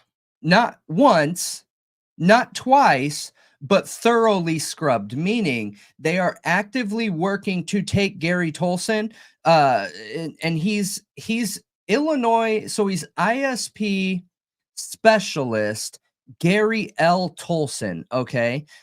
His average income, and we're allowed to talk about it because he is a public official, is like, I think 1 year was 68,000 going all the way up to 88,000. Like, you can find the public details around Gary L. Tolson. However, everything else has been taken off the internet, you guys, and whoever's doing it is really good at it, because I can work around any of those scrubbing sites. You just have to understand how the background coding works for search engines and be able to maneuver around that. And whoever's doing this knows that, and they're scrubbing them on a global level, not a national level, which is super, super, super, super rare. Normally you can just target Google and it will be able to spread to other ones. But yeah, it's weird. It's weird. Yeah. It's super, super weird. And thanks. I didn't know that. I actually really appreciate the interview room a lot, and Chris McDonough's commentary, though I don't always agree with his point of view. I think he gives we don't agree a lot. He gives really good, from a lot of experience, information and opinion and all kinds of things surrounding cases. And I really enjoyed his coverage on the Delphi case back when the memorandum first came out. That was really good, but I'll have to check it out. Absolutely. For the noise last night, sounds like same type of thing. You guys were having a party, cops came out. They weren't here last. And just to reemphasize, and then I'll let this play, right when the cop was walking up within ear range, because we can hear it on the audio, is they said, anyone that's not 21, get inside now. Hello. Last night we didn't do anything. Is there an Elena Shepherd that lives here? Who's the lady shepherd? The person that was warned for the noise last night. Yeah. Okay. One thing I will tell you is we didn't do anything last night. No worries. Neighbors are calling in again saying music's too loud. Okay. All I need you guys to do is turn it down. Sure. Sounds good. That being said, the tickets get expensive. We got to come back out here, and the music keeps coming up, and neighbors keep calling. Understand. Fair enough. Yeah, we'll definitely turn it down. I mean, you're probably off, maybe like very low volume. But okay. No, yeah. You can have a party. You can have music, just not loud enough to where people are calling in saying, "Hey, sounds good." No worries. Yeah, we should have. I know we were going to go talk to them before. Yeah, maybe do a lap with your neighbors. Let them know what's up. That's a good idea. Yeah. You live here? I'm one of them. Okay. Let me grab your name. My name's Elliott, ELLIOTT. Last name? Lund, LUNDH. Wait, did they even look at their IDs? Middle initial? I have two middle names. Just give me both. PF. PF. Date of birth for you? 99. Hey. Good phone number I can reach at. Thanks, man. You're wonderful. We appreciate you a ton. We do. You're the best. My bad. We love having you here. I'm secretly jealous of where you live. You have super cool things there where you live. I don't know if I could honestly live like way out, but it's area code on that. Eric. Okay. So it's. Oh, I gotcha. My number is very similar to my mom's, so I confuse it every time. Happens to the best. What's your name, my man? Keon, Kian. Happens. DeBoard, DEB. lady who lived there was So with the D. Here, Oh, I wanna- TED. Okay, gotcha. D, yeah. Sorry Yeah, for we definitely- interrupting, but CH just said this. I believe this all comes from the case summary where the PCA is listed, and the next doc listed is the affidavit Exhibit A, which everyone calls the PCA. So, listen, the PCA is redacted. If they had a sealed PCA, what is the point of coming up with a false PCA to give to the public and then redacting it? Like, did they redact it just to make it look like it's real to convince us? Because if that's the case, you guys, that's super shady and sketchy. I agree. Why You've lie never to- seen that You're, ever. no, you're literally lying to the public. Yeah. I've That is never seen not that normal ever. for them to seal a PCA, give a fake one basically, and not tell anyone at all. Yeah, exactly. That is not standard in any type of way. Okay. Sorry, DEB. I apologize. This is our first Sorry Try about again. that. You're good. DEB. DORD. Oh, You guys obviously know the drill. My middle initials are A. What's that? A. You guys obviously know the drill. My Date of phone birth? number We gotta be is- smart. That would be a good idea. It would be. It definitely and my would phone be. number is okay.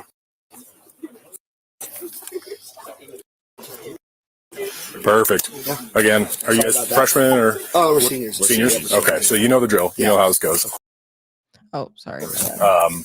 Since you guys live here, you're responsible for the music. We'll skip So we the have to come walking back out. What's a noise complaint ticket up to these days? Oh God, it's like 350. Okay. Yeah, we don't want to pay that. Yeah.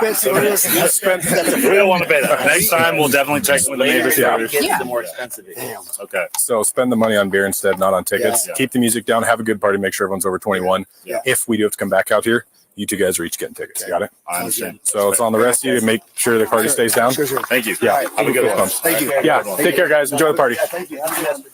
Wait, did he just give him finger guns? Did he just give him finger guns? He's the cop version of you.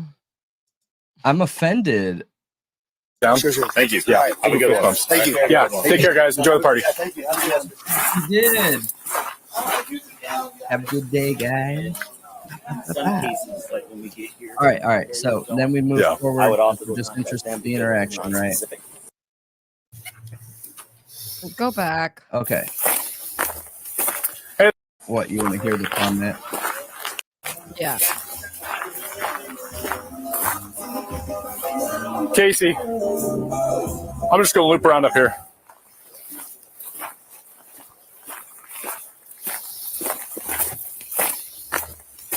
Hey there.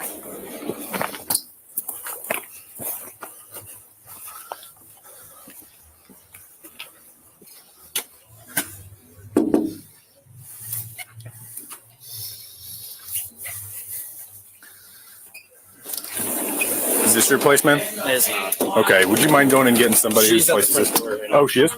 Yeah, she's at the front door. You want to send her up back here? I apologize. We knocked at the front door. No one came. Yep. Thanks, man. Liar.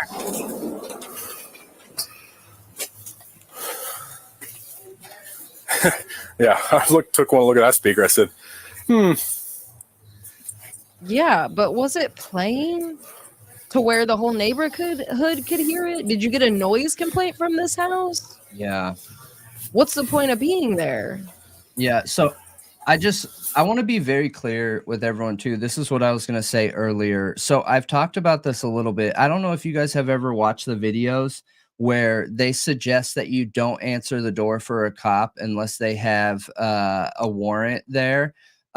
Because if you look up, and I don't want to try and verify background music here, so I'm not going to show any of them. But if you YouTube cops blocking front door, you'll see an endless amount of videos. You do not legally have to open your front door. You do not legally have to answer the front door. You do not legally have to do anything, and they are not allowed to enter your house unless they have a warrant. Now, do they? Yes, absolutely. Cops will put their foot in the door. Cops will try and force you to keep it open. Cops will try and do a lot of different things. That's just something to be aware of, because look, if cops came to my door in the current status of what we're in right now, I don't know if I would open it. It would depend if I had family there and things like that. But legally, you do not have to. The only reason you need to open it is with a warrant, but a lot of times they just break your door down at that point. Exactly. No, So- they said it walking up there. They're just going to warn them because they know this house gets loud and has parties. Mhm. And that's not true. Trespassing absolutely can be a criminal offense. Yeah. I have gotten trespassing charges. Yeah, but cops are allowed to get within range of alerting you, though. That's one of the things we looked up like months and months ago Yes. before we were like full-time true crime. Yep. And there's some kind of stipulation to the law where technically, based on the sub law, they're allowed to get to your front door unless your gate has a doorbell on it. Then technically that would be considered your front door. Yeah, so they're not going to the front door. Right. I get it. They're I get it. trespassing. Yep.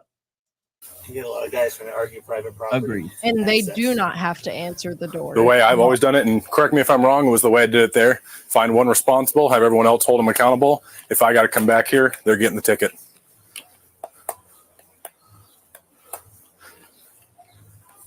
Because then it's on them to nip everyone else in the bud because they Yeah, know. if they don't come out, we just contact landlords. Yeah. Is that normal? Or we come back the Yeah, next they day. Or can. You're not Next time technically you the work. owner of the home. Yeah. Okay. it's no, a lot of cooperation does not go a long ways with us. Lack of cooperation doesn't go a long way with us. Nobody has to answer the door for you, though. You think they could get a warrant for this? It depends on. Look, this is why policing is so subjective, and part of the reason that we're talking about this, it all hinders on the paperwork. Are you a great writer? Are you an artist when it comes to your reports? Because if you are, you're going to get away with a lot as a cop, and it's really unfortunate. I almost wish that cop reporting was broken down into very objective questions, like almost similar to a yes and no question, so that you can take the subjectivity out of it. Something like, did you feel like your life was in danger? Yes, no, maybe. And then brief description, why? Evidence proving why. You know what I mean? And nothing should hinder on opinion, which is another reason why we argue time and time again for 24/7 body cams. As long as you're clocked in as an officer, as long as you have the power of the badge, technically I think you should have a body cam on, even if you're sitting behind a desk in the police department. Yeah, I agree. 100%. Right. Not a great writer for their PCA. Yes.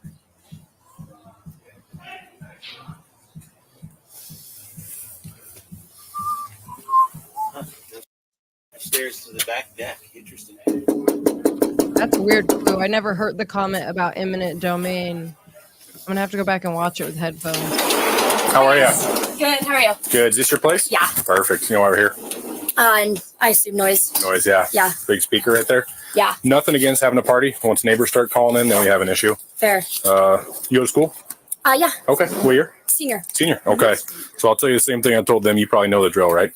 Actually, no. Oh, okay. So usually, at least for me, I'll give you a verbal warning. Okay. Once I have neighbors calling in, your music's too loud. You're disturbing the peace. Yeah. Nothing against having parties. Nothing against having people over who are overage to drink. Mhm. But again, once we start disturbing the neighbors, then we've got an issue. Yeah. Noise ticket is up to 300. Yeah, and somewhere around 304. Okay, it's a pretty expensive ticket. I don't want to give that to you. Yeah. That being said, this is your place, so I'm going to hold you responsible. Uh-huh. Because it is your place, you're also responsible for everybody here. Yeah. So I'm going to grab your info. Yeah. And if I do have to come back here, a $300 some ticket's coming your way. Okay. And it only gets more expensive from there. Is that fair? Yeah, that's Okay. fair. Absolutely. Actually, let's just do it this. What's a good phone number for you? Is this 1122 here? Yeah. Okay. Sounds good. I'd much rather you spend that $300 on. I just feel like this whole situation where they're walking up and trespassing immediately, they're like kind of annoyed in their tone. The way they're approaching it is way more aggressive than they did the frat house full of guys. They only asked for a name and a number from the guys, but they take a picture of her ID. And yes, Clue, I did hear him say something about the staircase to the back deck, and that has always struck me as odd. It's always struck me as weird with all the circumstances in this body cam. That really weirded me out. Now, in our video on Stickergate, I talked about Rosendahl growing up in the Christ Church that has like that pastor Doug Carter or whatever, whose kid and grandkids were involved in Stickergate. He grew up in that church, and you know, whatever your beliefs are, there's just a certain narrative. You know what I mean? There's a certain set of beliefs that that church follows, and it's very like patriarchy. You know what I mean? Patriarchal, yeah. Yeah, it is. It's like the man of the house, the man makes a decision, the man is everything. The woman's like a support, basically, and mother. Yep.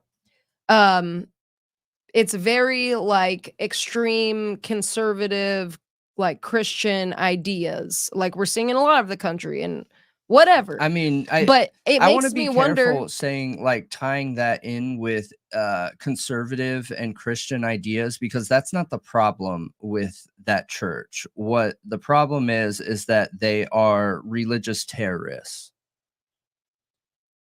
It's not the fact that they have conservative ideas. No. It's not the fact that they have I said Christian extremist. ideas. It's that they are literally terrorists. They use it to their benefit. And I just don't want to offend anyone, because I know we have a lot of viewers that are conservative and Christian. So No, I don't see anything wrong. That's why I said extremist. yeah. It's not those beliefs. I have tons of family and friends who do align with those beliefs, and that's fine with me. But it's the extreme, like burning schools and hanging teachers and all of this other stuff that makes them scary. Yeah. It makes them scary. And he grew up in their school and church, which the school is Logo School in that area. And it just makes me wonder what kind of person he is growing up in that type of environment where that's like their set beliefs. We are suspicious of everybody. So but yeah, I agree with you. On beer or something that was fun. good for you to A noise sticker, right? Yeah, thank you. I appreciate it. Yeah. That being said, warnings. Right. Don't do it like again. a rogue cult. I'd hate to not come a back in religion. a few hours and then have to issue that. So any questions for me? No. All right. Have a great rest of your day. Thank you. You too.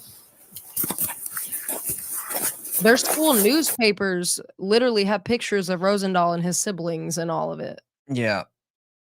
The tone is different there. Everything's different there. It's problematic big time. Okay, so when we're looking at, I want to show you guys hang on. So What? I'm curious how many officers in that area have any kind of affiliation to that church. Really curious. They couldn't have too many though, because if they did, Stickergate probably would have never happened. Yeah.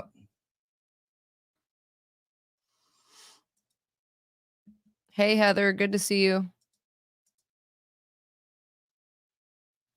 Yeah, and you know what one of the determining factors was against the gun trace task force too, when we're using this compare and contrast to look at potential behavioral factors with Moscow, is they disbanded and got rid of the plainclothes unit because they believe for whatever reason the plainclothes unit offered some kind of difference in officers that allowed them to do things in a dirty way.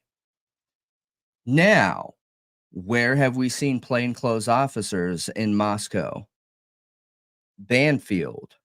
Yep. Weren't they in plain clothes when they talked to that drunk girl and guy, and then they told him to leave and that they would get her home, and then she walked off? Were they in plain clothes then too? I believe so. The fact that they were in plain clothes once, they're going to be in plain clothes again. And for whatever reason, it doesn't sound very scientific, you guys. I get it, right?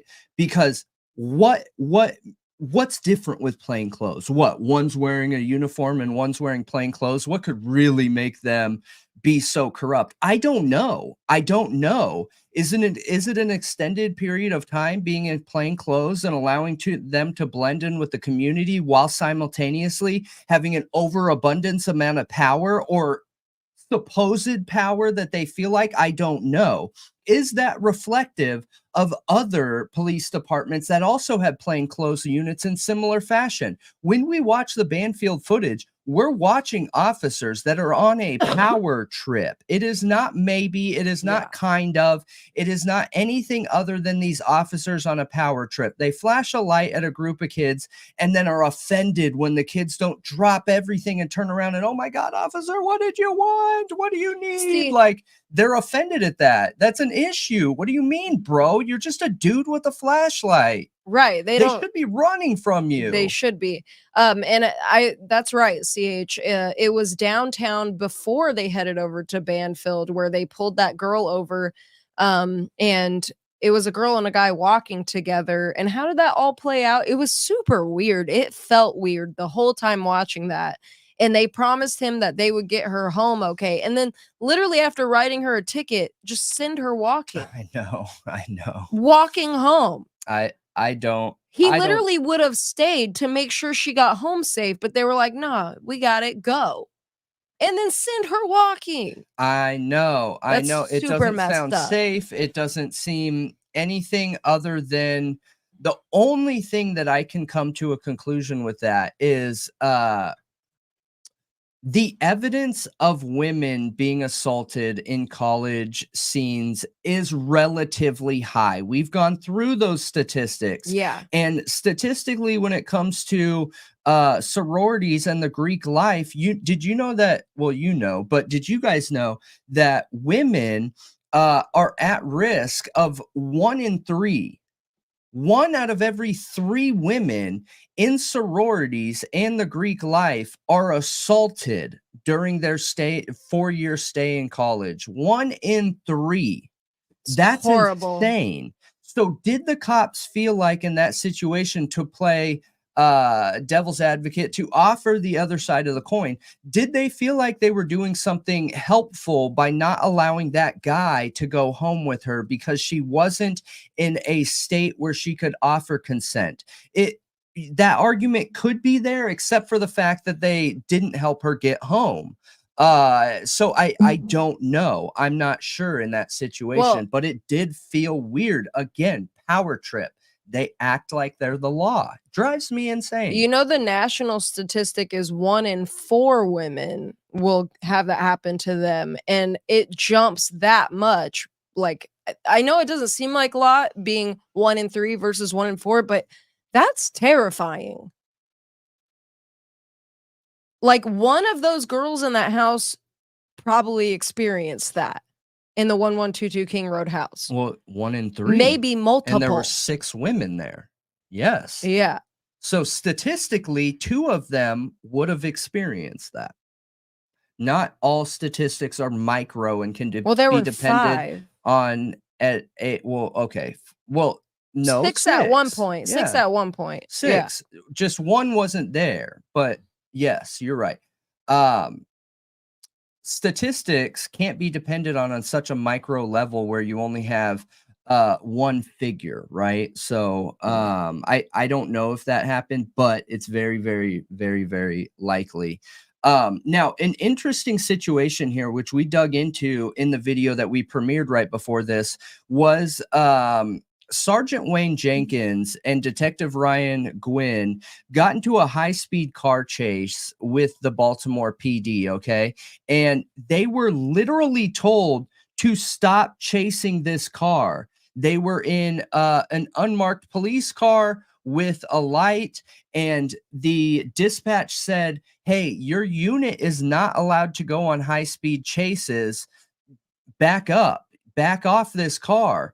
And they chose to ignore an order to back off this car, and this car ended up getting into an accident.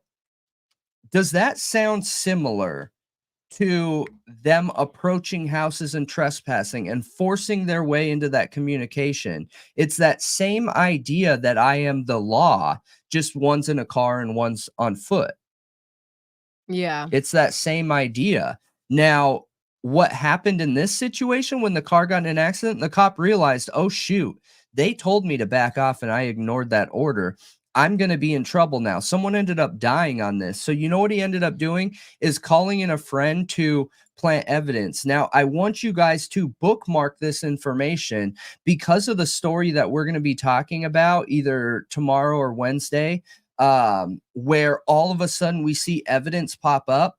You guys, the similarities are insane here that we're seeing. And this is ISP officers that were involved in the situation we're going to be watching tomorrow.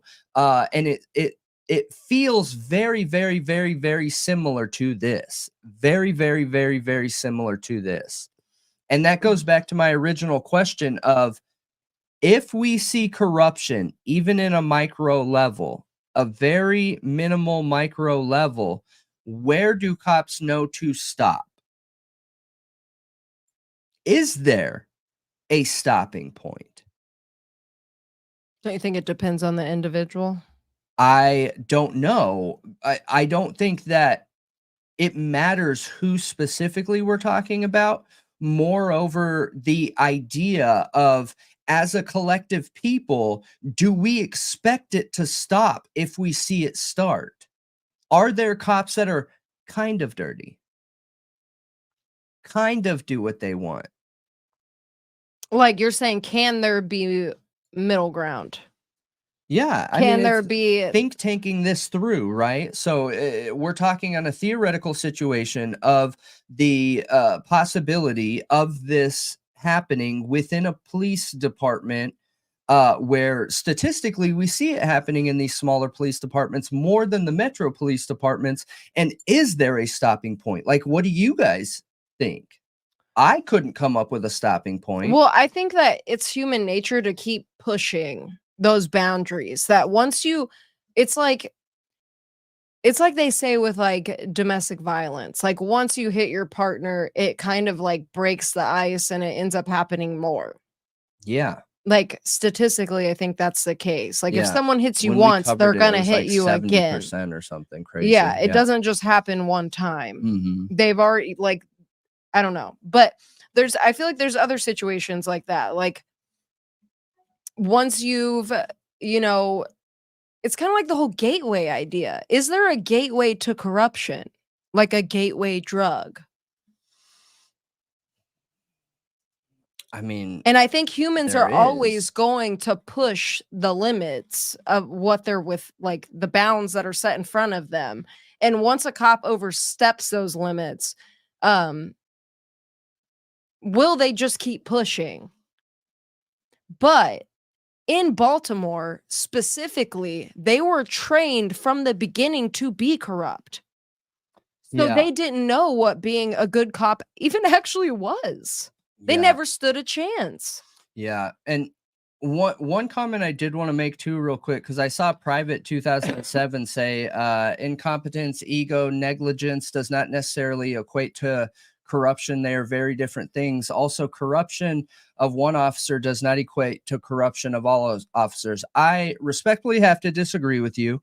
I think incompetence is absolutely corruption. You are put in that position and entrusted with that position to do your best, stay up to what the expectations are, and be a public servant and defender of the law to the best of your ability. So if you're incompetent in a way that is hindering you in the field and on the job, that is absolutely, you're corrupting your position and power of authority. It's just not the social definition of corruption where you're putting, $500 into your pocket, or you're stealing dope from the dope man, or you're beating up on somebody. But I personally do think that it is still considered corruption. Ego's subjective. So no, I don't think ego is corruption, but what ego causes is what ends up being corruption. And negligence is absolutely corruption in my mind. Yeah, Like that's, yeah, I think so. yeah. So with incompetence, I guess you have to look at it like this. Is it fair if a cop says, for example, well, you know, and say it's a guy who has a gun in his hand, okay? And he is going to surrender, but before he sets it down, he spins it in his hand or something stupid like that. Yeah, and goes he to would set get it shot down. right there. He gets shot, and they're like, well, I thought he was gonna shoot me. Yeah. Yeah.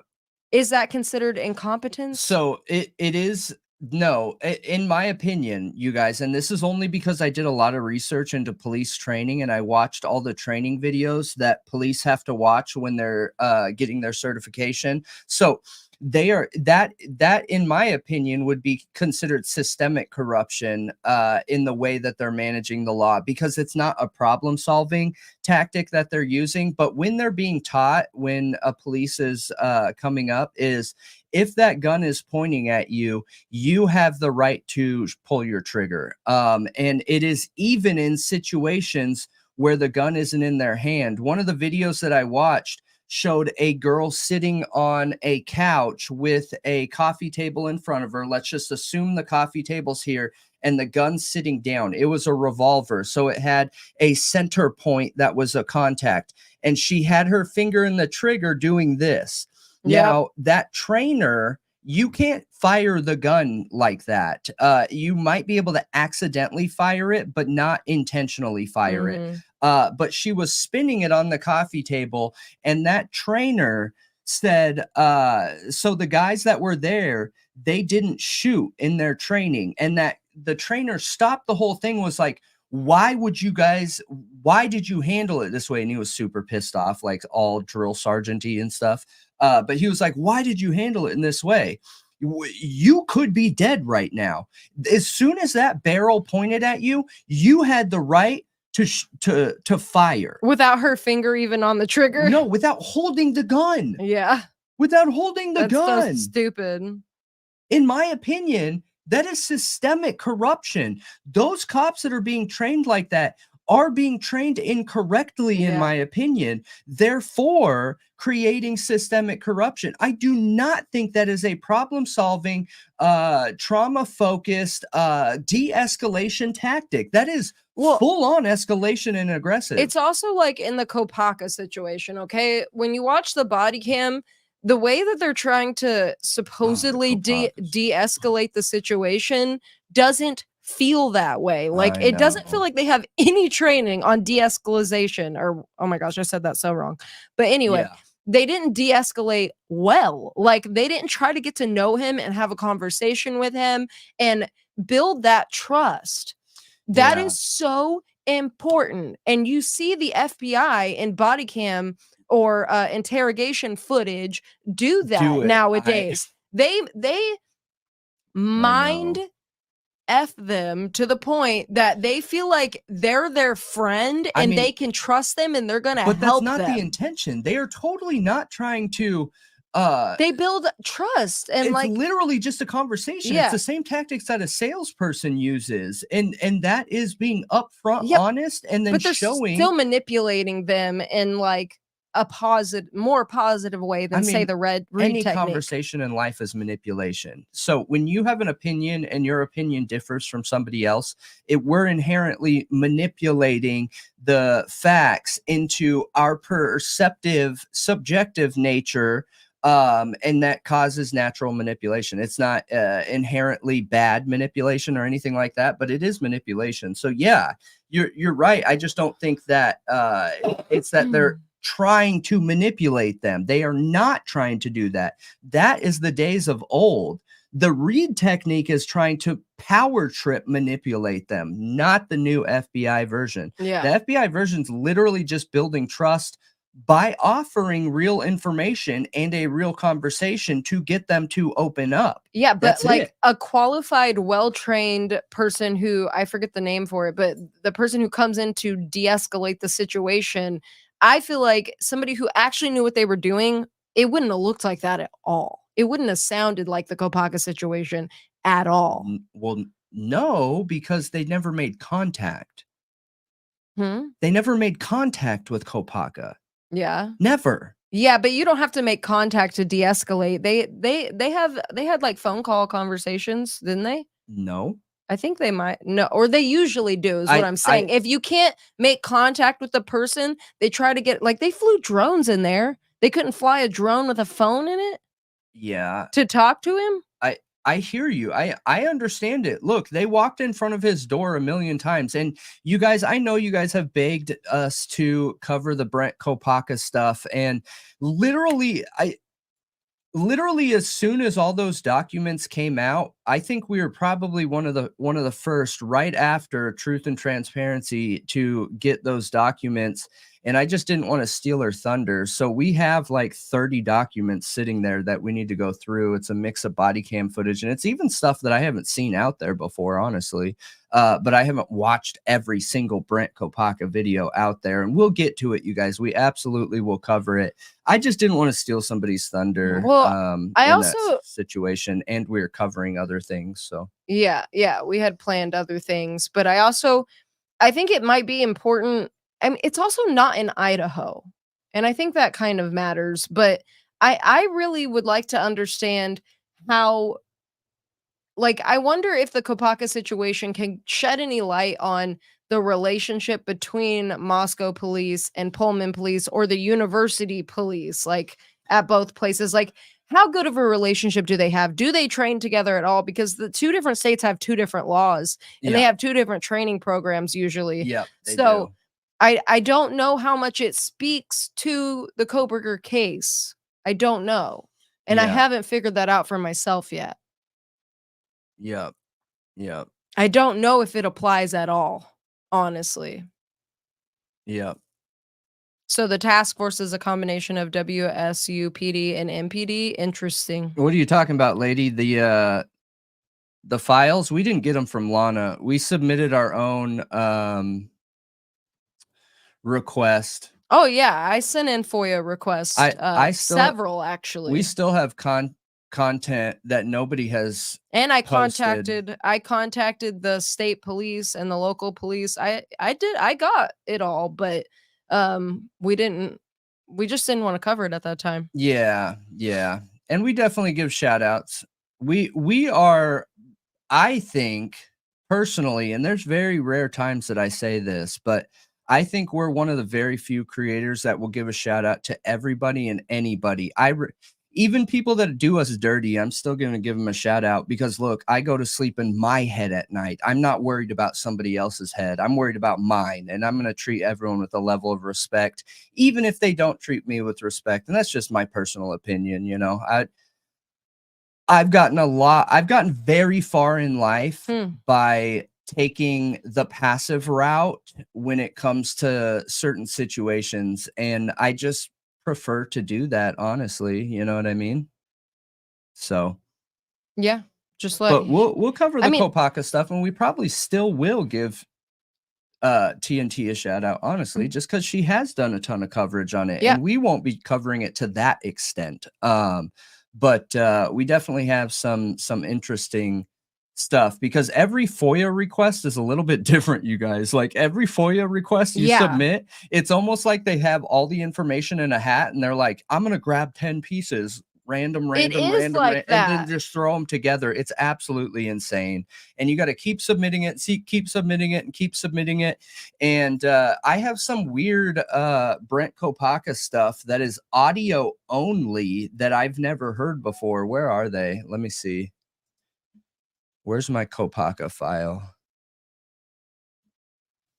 Investigations. I don't know. What are you doing? I literally think I'm starting to get a fever as I'm sitting here right now. Really? Yeah. I was just looking up the Kopaka FOIAs. Whatever I got sick with, I mean, I think I was sick before you had your weird sickness. It's just hung on. Okay, yeah, there were.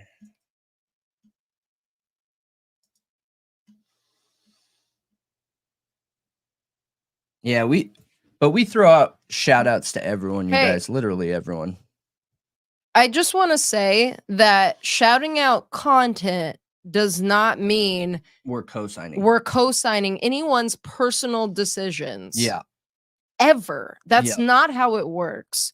If we don't have private, intimate relationships with any content creators at all. Not None. a single one. Do we chat with very few here and there? Sure. They did Kopaka dirty. But that doesn't mean if somebody does something wrong that we gave a shout out to for their content, that doesn't mean that we're co-signing their bad deed. Yeah. Everybody makes mistakes. Everybody does things wrong. Literally everybody. Yeah. So yeah. it shouldn't bring us down. Like It doesn't. when there's an It artist, okay, there's plenty of artists out there who have done incredible, mind-blowing work and then went off the deep end and done horrible things. Yeah. Does that Absolutely. make their art less incredible? No, it doesn't. It exists on its own. It's a creation that now exists on its own.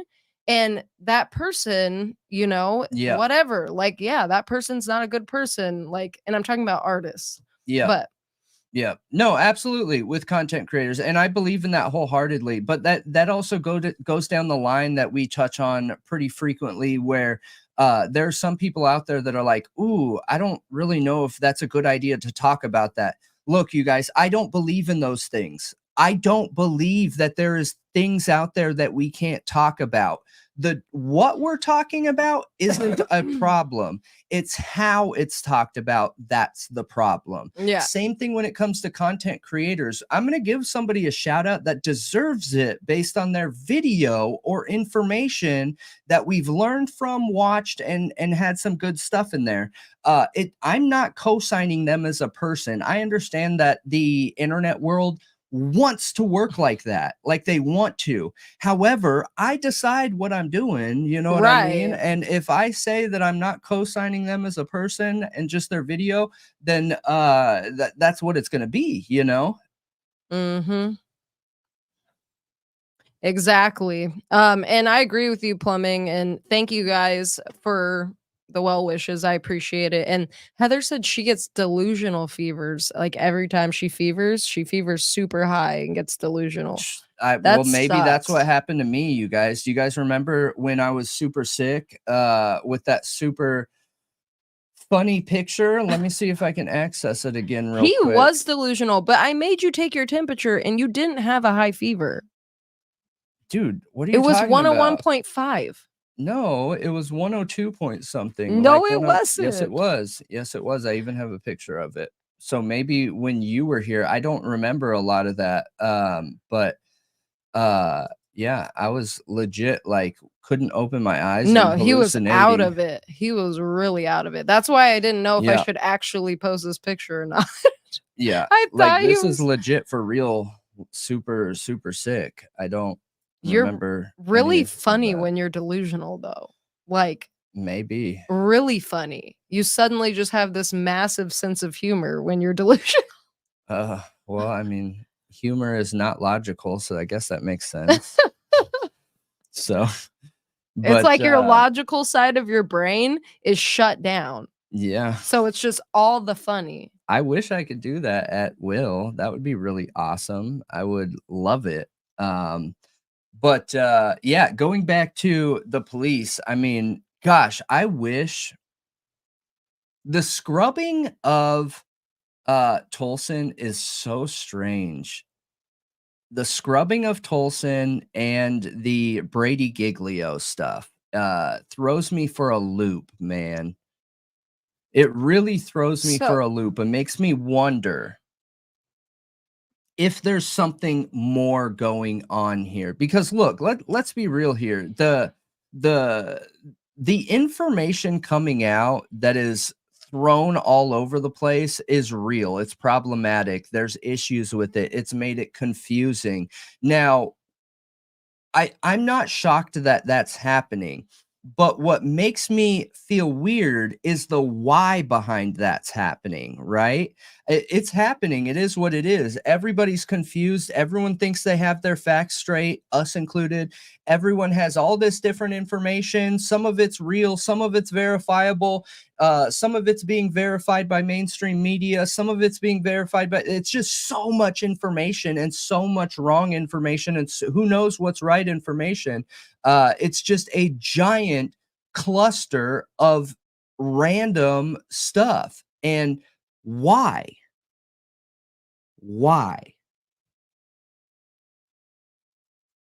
Yeah, that's I don't a good think question. there's another case out there that's like this. But then for the few people that we really want to target to get information from, like Gary Tolson, there's nothing. You can't find him on the ISP website as a verified employee. You can't find any history. And you know what's interesting is the last time we talked about him is it's a federal activity. Yes, that's where I was hoping to go with it. But the last video that we covered this topic on, I found 2 not real good quality pictures of Gary Tolson. And what's interesting is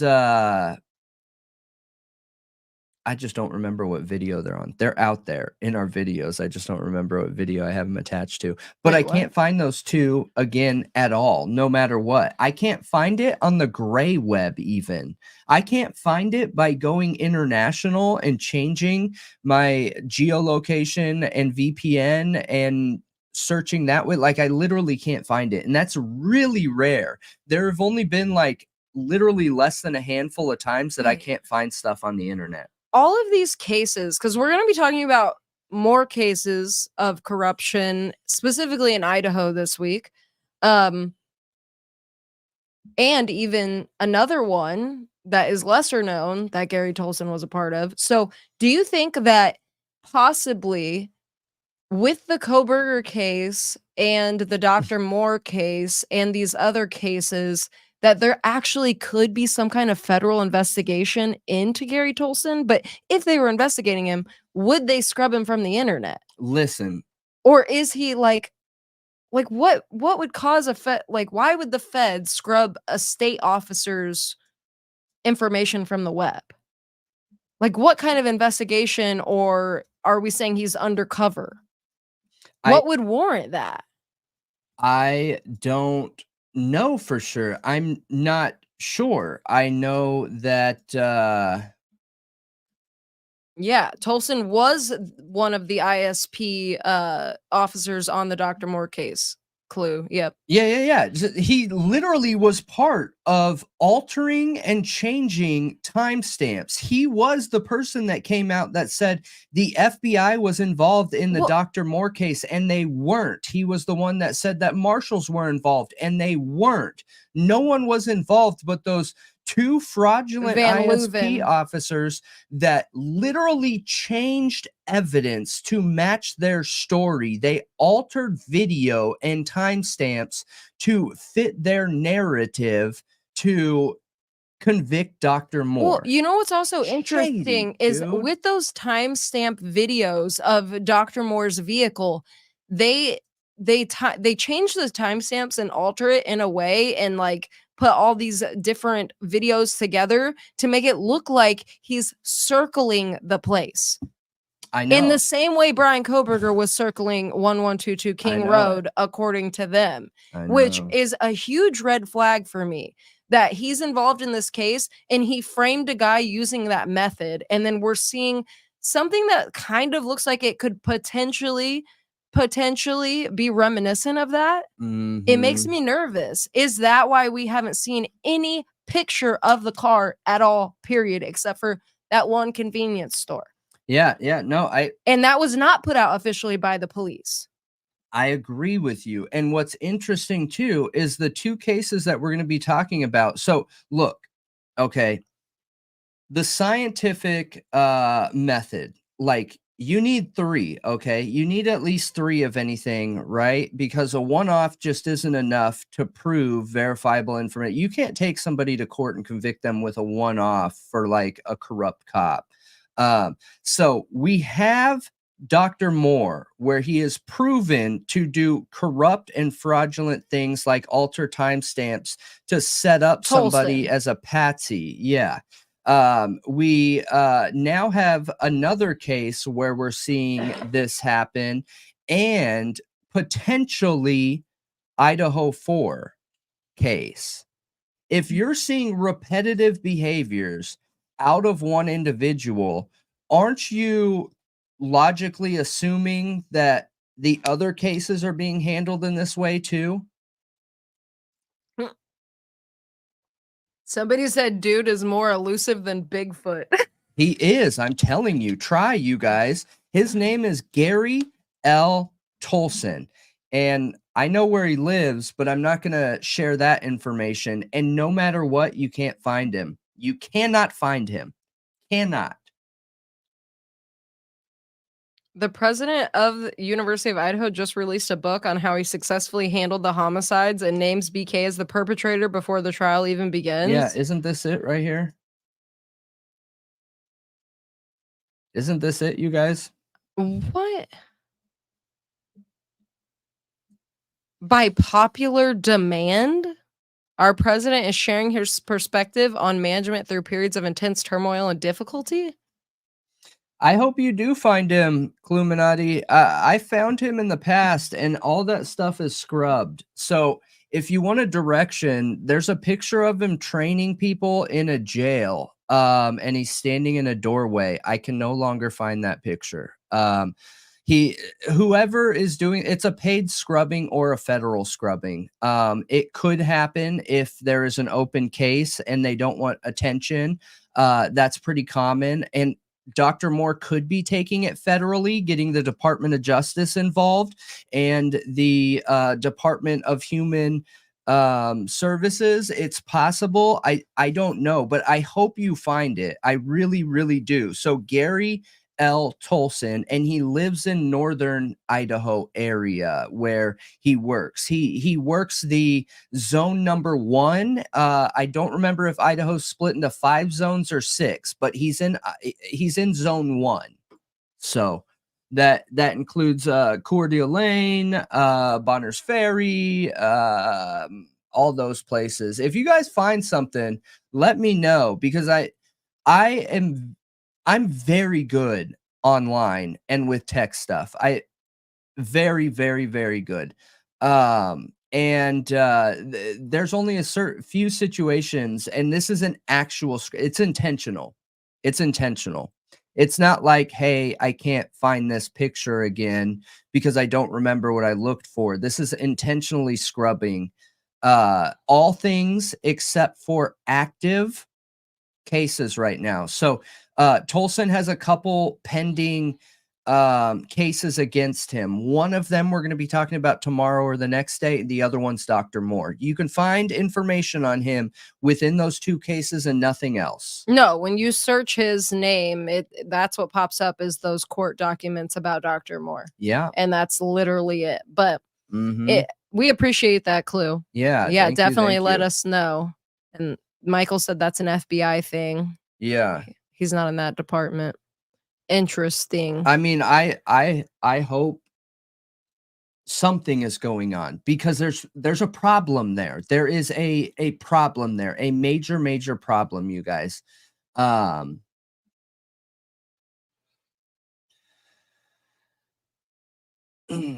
Yeah, there's definitely a problem there.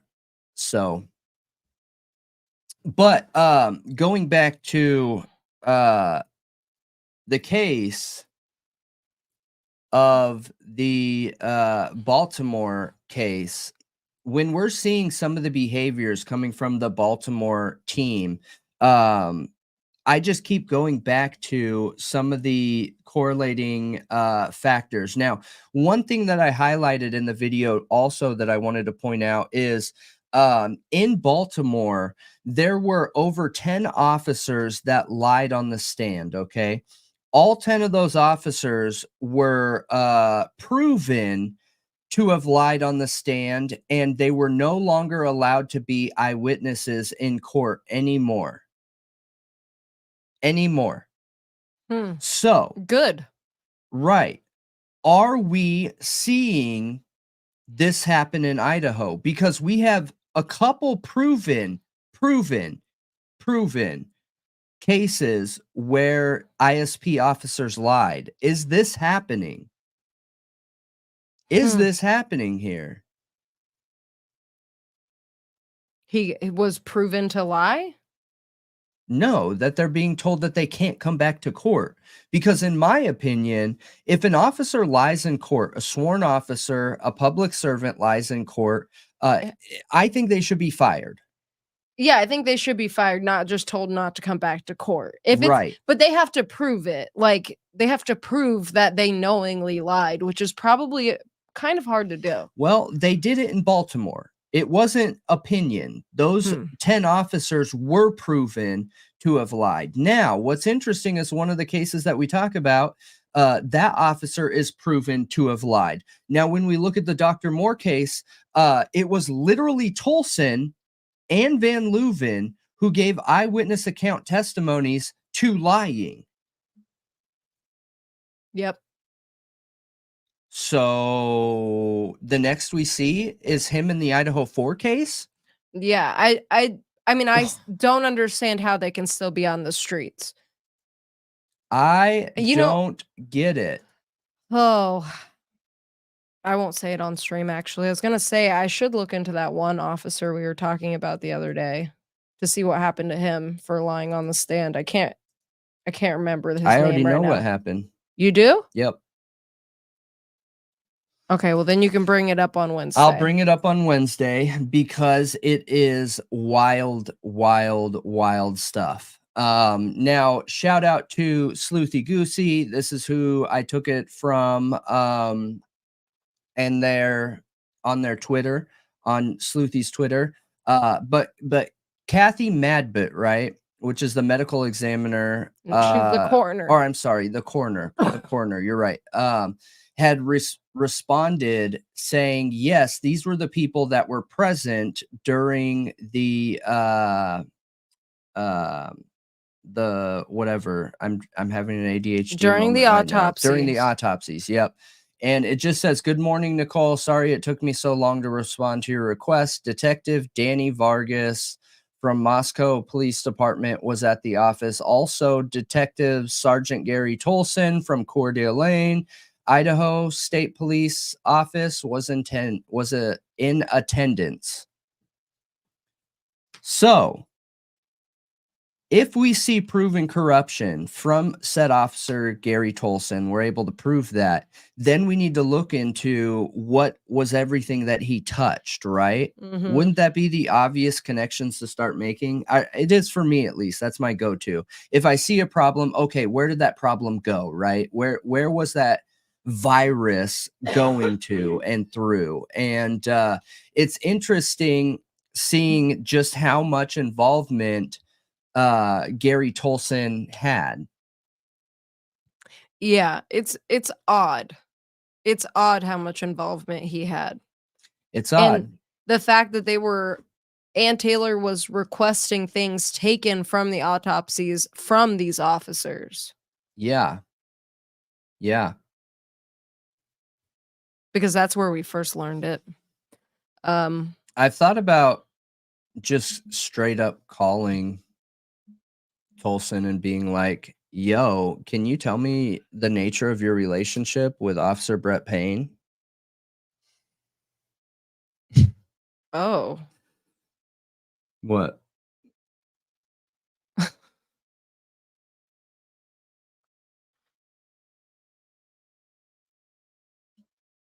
Oh, that's interesting.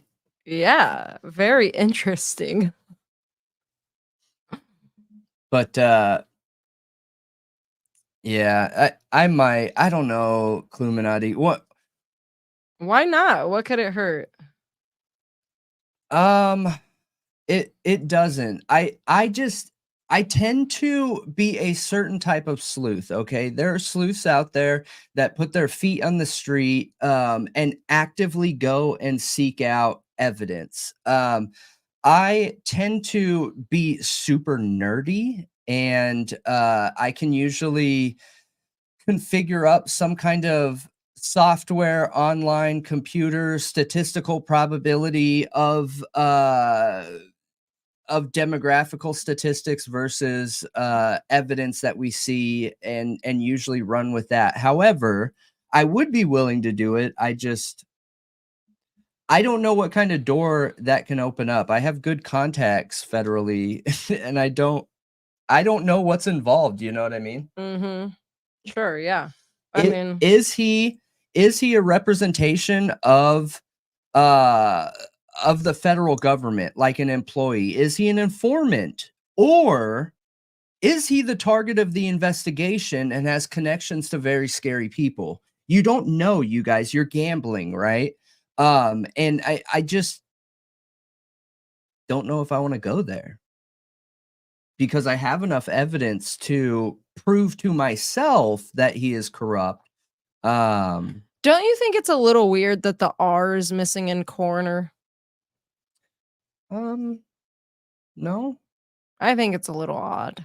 not necessarily. They just might not be. They might not have an auto-saved signature. I don't know. I don't know, man. How many times does she type Latah County Coroner? Like, how many times does she respond to emails a day? Because to not have a signature would be really weird. I don't know. If you're replying to emails One a thing, lot. so my typing sucks. I don't use punctuation most of the time, and I don't correct my capitalization, and I will see errors and intentionally leave them as errors if you can tell what the word says. So I don't know. I think that's weird. For me, it wouldn't be weird. I think it's weird. Yeah, and maybe, but for me, it wouldn't. So if you guys see a reply from me and there's a bunch of typos on it, that's why. Almost all my replies have typos. Because if you can tell what the word is, my brain automatically goes to, okay, is it worth the amount of time it's going to take to go back and fix it? Or is the reader going to be able to tell what I'm talking about? So I guess, but I don't know. That's for a professional email like this, and she's an older lady. Like, I just don't think that's super normal. yeah. It should be a saved signature. It absolutely should be. Yeah. Good night, But- Michael. Thanks for joining, King of the Chat. Yeah, King of the Chat. I hope you're doing well. One thing I would suggest to you guys is regular corporate America, which I've been in my entire career. That's not a standard signature. There's a standard signature, and that's not standard. So, Yeah, I guess it's not really standard. I mean, but it could be. I mean, it's usually a standard signature has your email address, phone number, and contact information. The reason for that is because of email chains run the corporate world. And you need to have that contact info in there because you don't know who your emails are going to be forwarded to. And it's not always really easy seeing like who's who in an email chain. It is much easier being like, oh, wait. Okay, this person is the one. I just need to call them.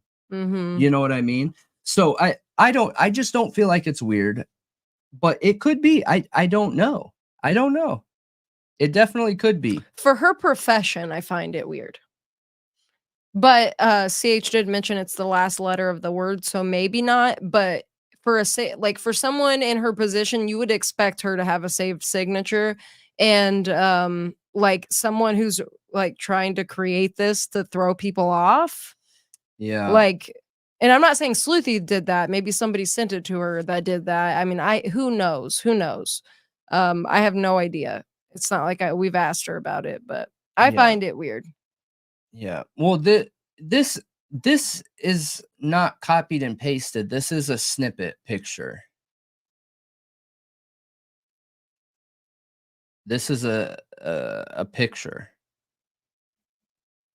So, but interesting. So, going back to the case, what kind of other areas in the Idaho 4 case do you feel like we're seeing a possibility of corruption? And did any of those things become more apparently corrupt when looking at recent comparisons like Baltimore. What was the question? Say it again. I'm not feeling very good. What in the Idaho 4 case do you feel like is corrupt within law enforcement? And do you feel more certain there's corruption there within that after looking at some of these topics that we just covered? So are we talking just the case or like that city? No, the case. Specifically the case. Yeah, but me personally, I don't think that you can separate the two. If there's corruption in a case this big, how is there not corruption all the time? Yeah, but one's more very specific and micro. The other is looking at like the overall police department in all situations, not just the one. That goes back to my original question. If you see it somewhere, why would you logically think it's not everywhere? That's my point. So what's the point of like pinpointing the case only? If we see it in the body cam footage, if we see it in these other areas, then yeah. Because the case is what we're investigating. I get that. Not necessarily the city. The city just happens to be involved in the case. Okay, so I don't know. I don't know. I see red flags. I wouldn't say this is like a fact. Like this specific thing was corrupt for a fact. I don't think I just see red flags in the PCA and the fact that the two PCAs by two different officers, one says he later found a knife sheath. The other says he was later informed he found that a knife sheath was found. Somebody else claims it was ISP that found it, not Payne. That whole thing around the knife sheath feels shady and corrupt to me. Why was it found like way later after the crime? Because Payne didn't arrive till what, 4 p.m. Yeah. And he said he found it later. Yes. Like what? And it was right next to one of the victims' bodies. Like what were they doing for 4 hours? Yeah. Why did it take that long to find the knife sheath that was supposedly laying half under, half out right next to her? Yeah. Seems odd to me. And that none of the agree. cops have their stories straight on the knife sheath. I agree. And that just opens up a door of possibilities, because then where was the knife sheath? Right. And was it mishandled incompetently from the beginning? And that's really what the cover-up is about, is a mishandling of evidence or the crime scene or something. Yeah. You know what I mean? Mm-hmm.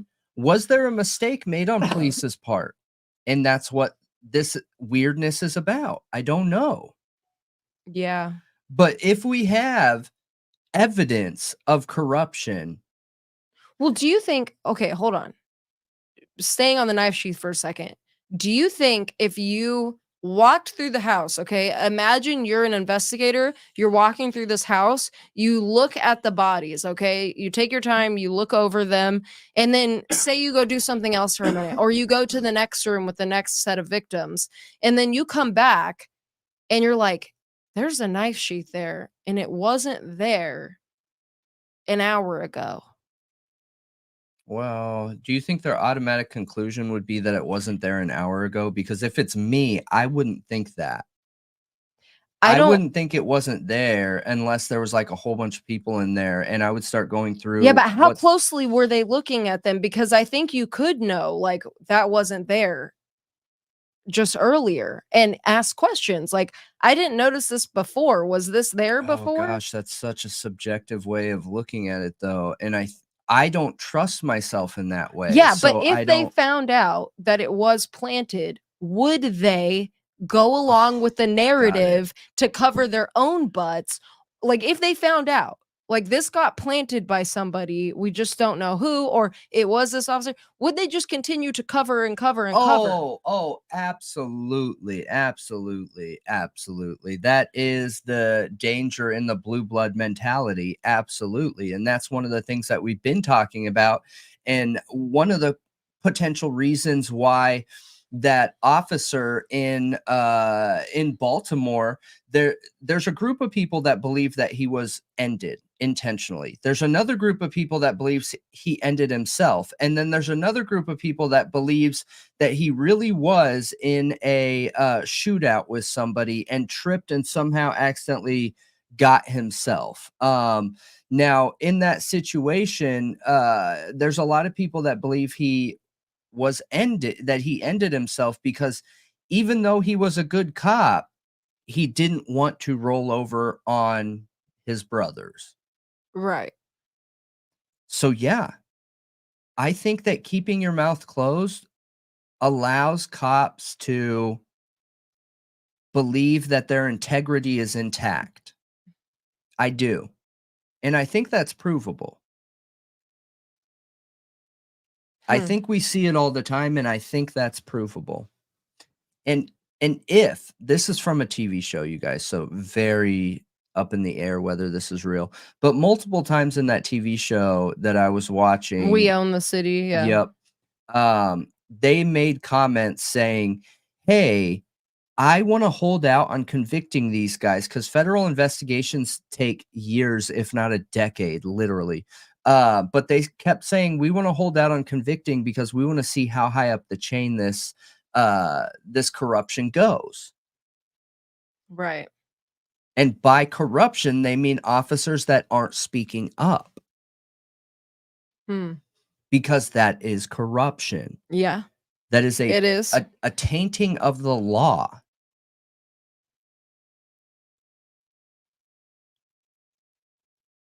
That is putting police first, public second. Us versus them. Yeah, Problematic. that's what stuck with me the most, because in my interaction with cops over, my life, I never like put that together, but that is exactly what it feels like. It's us versus them. Like it's the cops versus us. Yeah, I have a situation that I really wish I could share with everyone. I honestly probably shouldn't have even said this, but I try and be transparent as possible. But I was in a situation where two cops didn't agree, and one of them ended up helping me out while the other one was trying to sink me. But it was a really crappy situation, and it's very rare. How do you know But it's rare? based on the statistical research that we just did for story number 3 on Saturday. Like it's unusual for them to disagree on what they're gonna do? It's unusual for a cop not to back another cop. Yes, it is very, very, very, very, very statistically improbable. Interesting. Yeah, it is interesting. It is interesting.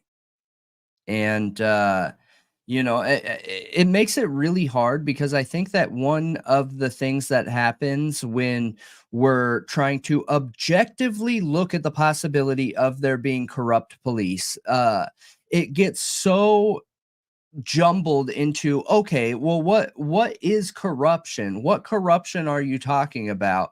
And we go into, in one of our stories, the different types of corruption. And corruption is absolutely not speaking up. Corruption is absolutely believing that the person is the law and not the law itself. Corruption is absolutely believing that you are a servant to the general public and the law. As soon as a cop starts believing that they enforce the law, it's over. They don't. The law enforces the law, and they just are there for accountability when the public lives outside that.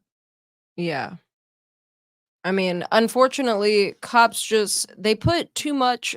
I feel like they put too much on their plate. Like they think they have more of a responsibility in areas where they don't than the areas that they should feel like they have responsibility in. Like literally taking care of the public, like helping an old lady across the street, Yeah. helping an animal that's trapped. Yeah. Like it just random acts of service. It's snowing or raining super hard outside.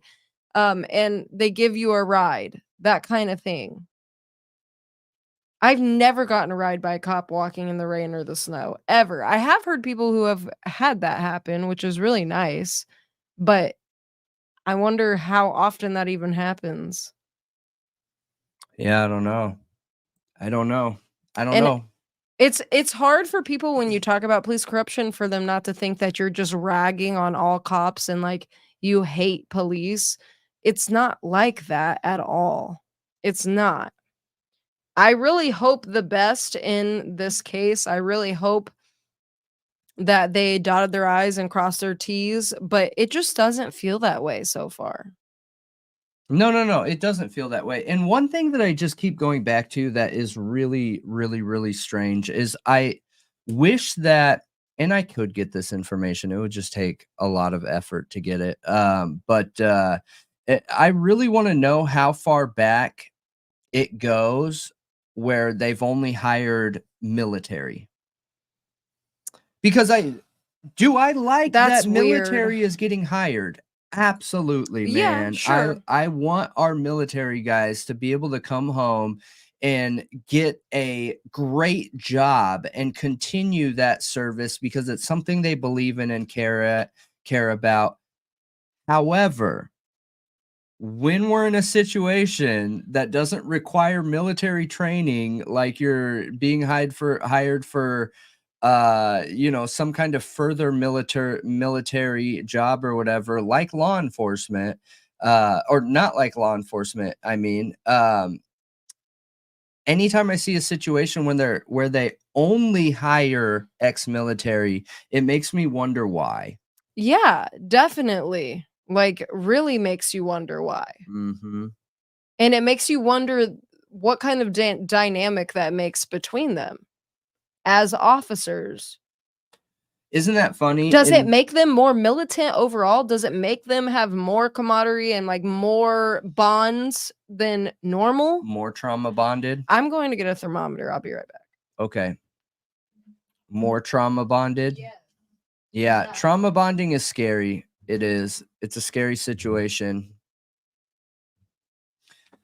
But it's definitely interesting to think about and consider because it just goes back to statistical probabilities for me. I just want to be able to look at a situation and try and figure out the who, what, where, and why with some kind of supporting evidence. And when I'm looking at some of these behavioral traits of the police in this situation, look, you guys, their body cams were on there, okay?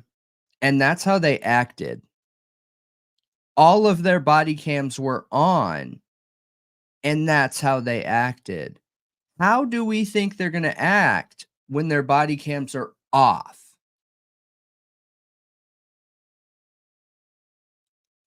Because I think it's going to be tenfold worse. Tenfold worse. And it makes me question, why is there always such a delay for women at the 1122 house in the past to come forward? That's not happening at the fraternity houses. They're coming right out. Bam. Right out. Yeah, what's up, officer? What you need? But then at the 1122 house, it is like pulling out teeth trying to get those women to come out and talk to them. Why? Is it because there's a problem with the officers? Or is it because there's a problem that they have that don't want the officers to be a part of? I don't know. But these are just some of the questions that go through my head as I'm looking at some of this information when I'm trying to figure out the why, what evidence, right? Because it's too easy for me or anybody to scream police corruption. It's so political right now. Police corruption is talked about everywhere and everything. It's talked about because of riots. It's talked about because one political party in the U.S. Claims to support police. The other one claims to like be afraid. it's just always used against the public, okay? Whether it is a political presentation or it is the dang war on drugs, which was the absolute worst thing that could have happened to our country. We literally waged war on our own country, you guys. For a long time I missed that point, right? For a long time I thought, okay, war on drugs, like I get it, whatever, they're just trying to make it a bigger deal than it is. However, no, uh, law enforcement was militarized. Law enforcement was giving an increase in power. Law enforcement was giving an increase in funding. Law enforcement was given an increase in reach of the law. Law enforcement was given passes for being jerks, for offending and assaulting the public, all with the intention of trying to reduce the drug problem. What's really interesting is through all of that, we now have a completely broken system where the general public and population have zero trust in our law enforcement anymore, all because they were told that there's a war on drugs. Drugs are the number one. Even the gun trace task force, it wasn't just guns they were looking for. It was guns and drugs. Guns and drugs is what they were looking for. And they were given an unlimited amount of reach to go out there and find those things. Well, it got to a point where Baltimore couldn't even get a jury together. They were bringing in hundreds of people, you guys, hundreds of people into these cases and asking these people, begging these people to be on the jury panel. And they were told, if a police officer is involved, I refuse to be a part of this jury trial. You can hold me in contempt. I refuse to be a part of it, because if a Baltimore cop is involved, the Baltimore cop is lying.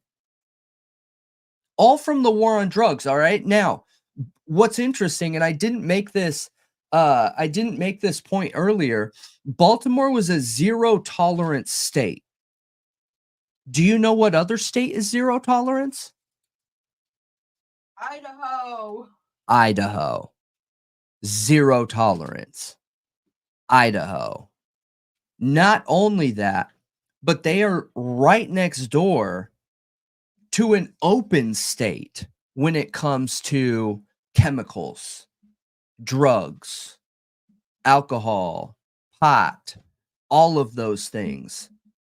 It is a 15-minute drive to not only get legal marijuana, but legal mushrooms, legal ketamine treatment. And I'm not saying that in a way that I'm putting those things down. I think there are great scientific experiments and trials going on right now that prove that those chemicals and those things are beneficial when used medically controlled and with an intent. But in those states, they're legal right next door to a zero tolerance state that has a 3-strike rule.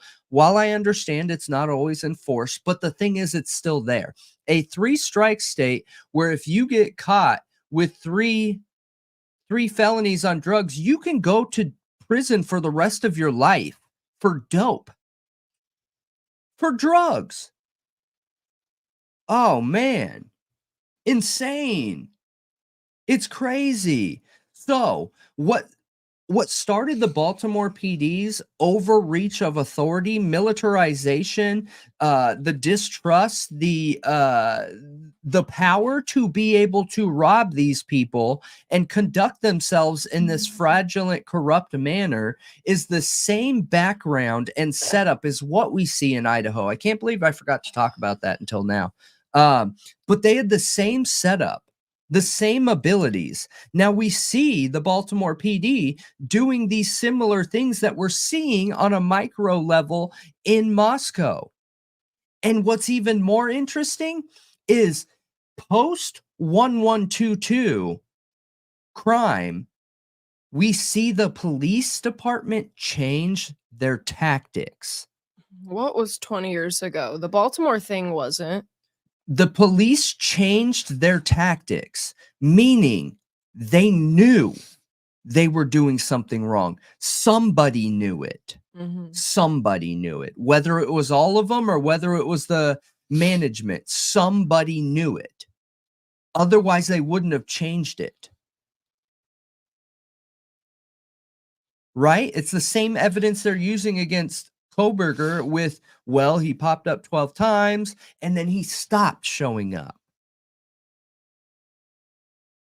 Similar kind of tactics. They're trying to say because there was some kind of change or whatever in a 2-month period, 12 visits, whatever, means that he's guilty. Okay, well, you guys changed the second people started calling out your over-aggressive, overreaching militarization standards, and then you changed it. You know? Mhm. I just don't think there's a place for militarization and policing. Oh, absolutely not. There's not. Yeah, No. you're right. You're right. We have the National Guard for a reason. We have like, special units that are specifically for those kinds of situations for a reason. Agreed. Overall, cops, I mean, I don't even know if I believe that regular old patrol officers should have a gun that they can just carry on their hip. Yeah, I'm not sure how I feel about that stuff either. I I'm don't know, not sure man. either, because I also see the flip side where they're in a lot of danger sometimes. They like, are. and it's like it's And I kind want of them to be hard. protected. But the thing is, though, is I don't think the problem is that they carry a gun because you guys, I like my guns. All right, I don't want them to go anywhere. So is it fair that the general public can carry guns, but then not our law enforcement? I don't Right. know about that. Right. What my issue is with the training. Good point. With what I was talking about with that girl spinning the gun on the table. That training officer literally told those cops that as soon as that barrel spun around towards you, you had the authority to shoot and kill that woman. What? Are you serious? Yeah. That's our go-to? That's our problem-solving method? Is if a barrel points in your direction, whether they're holding it in a fashion that can shoot or not, you have the authority and should have shot down and killed that person. Whoa.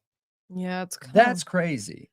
kind of wild. I mean, like, should she be doing that? No, but is there another approach that isn't taking her life? I think so.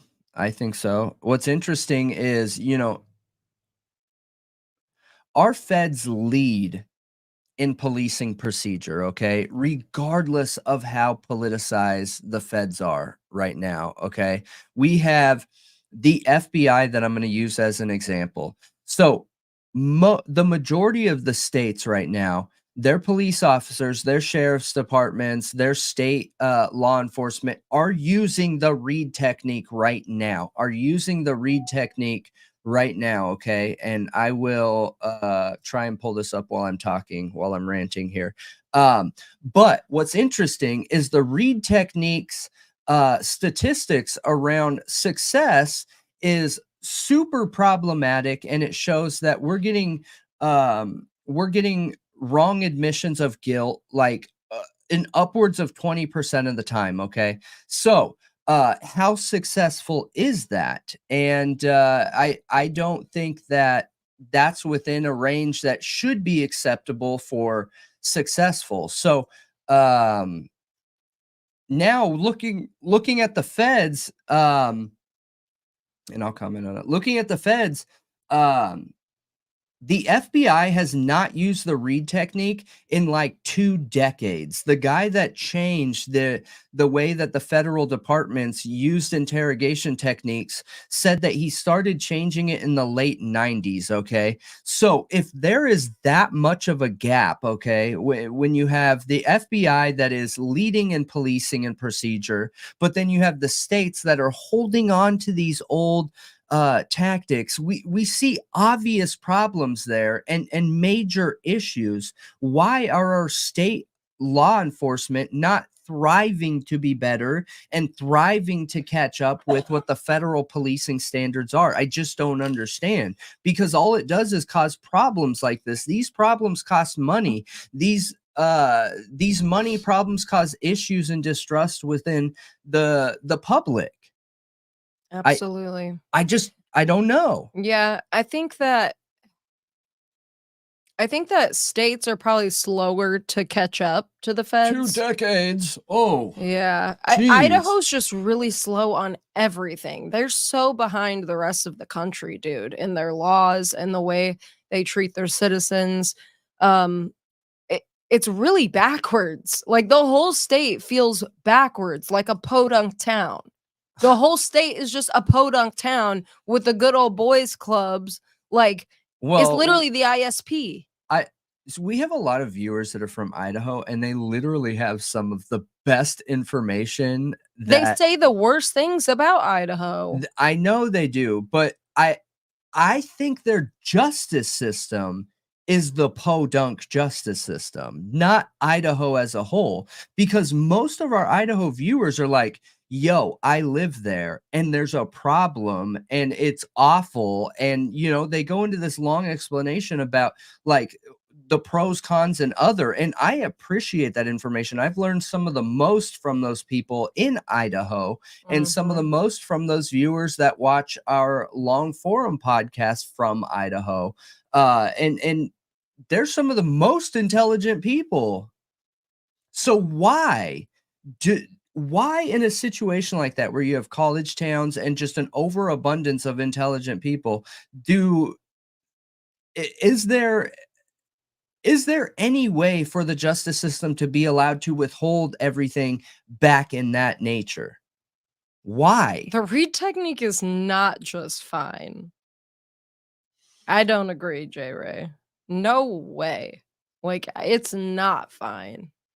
And shout out to Mikey coming through with 5 gifted podcast memberships. All right. That is incredible. We appreciate you. There's a reason it's being As always. phased out. But yes, thank you, Mikey. You're awesome. You're always coming in hot. He does some pretty good research too. Mikey's he's great. Absolutely. And this is the breakdown here of the interrogation room and the Reed technique, you guys. I highly suggest that you guys watch this and check out just some of the downsides to the Reed technique and why. Look, if the Reed technique was okay and it was working, then our federal agencies would be using it. They are leading policing agencies, and they don't use it. And we have some clips in here talking about the experts who have worked to change the way that interrogations happen, conversations happen, whether they're aggressive interrogations or passive conversations. He worked really hard to change it. But the Reed technique is a total and gross manipulation from the very first point of contact, where you are constantly trying to physically overwhelm and overpower the person you're talking to, and always assuming guilt and lie. I mean, we talk about sales types all the time because of my background. That to me feels like that old school used car salesman tactics, where you're lying and manipulating to get what you want. And that stuff just doesn't work anymore. No, it doesn't. Just always ask for a lawyer and don't open the door unless they have a warrant. Yeah. Like, that's your safest bet always. I think the Reed technique would work if society still had trust and faith in law enforcement. However, they don't anymore. Do you remember that statistic that we pulled up during one of our videos that showed that over 50% of the population believes that law enforcement is corrupt? I think it was like 54% or something like that. I'm not surprised by that. And then it had like politicians, corporate America, like corporations, and all these other things. And none of them were even halfway as close to the doubt and concern with law enforcement.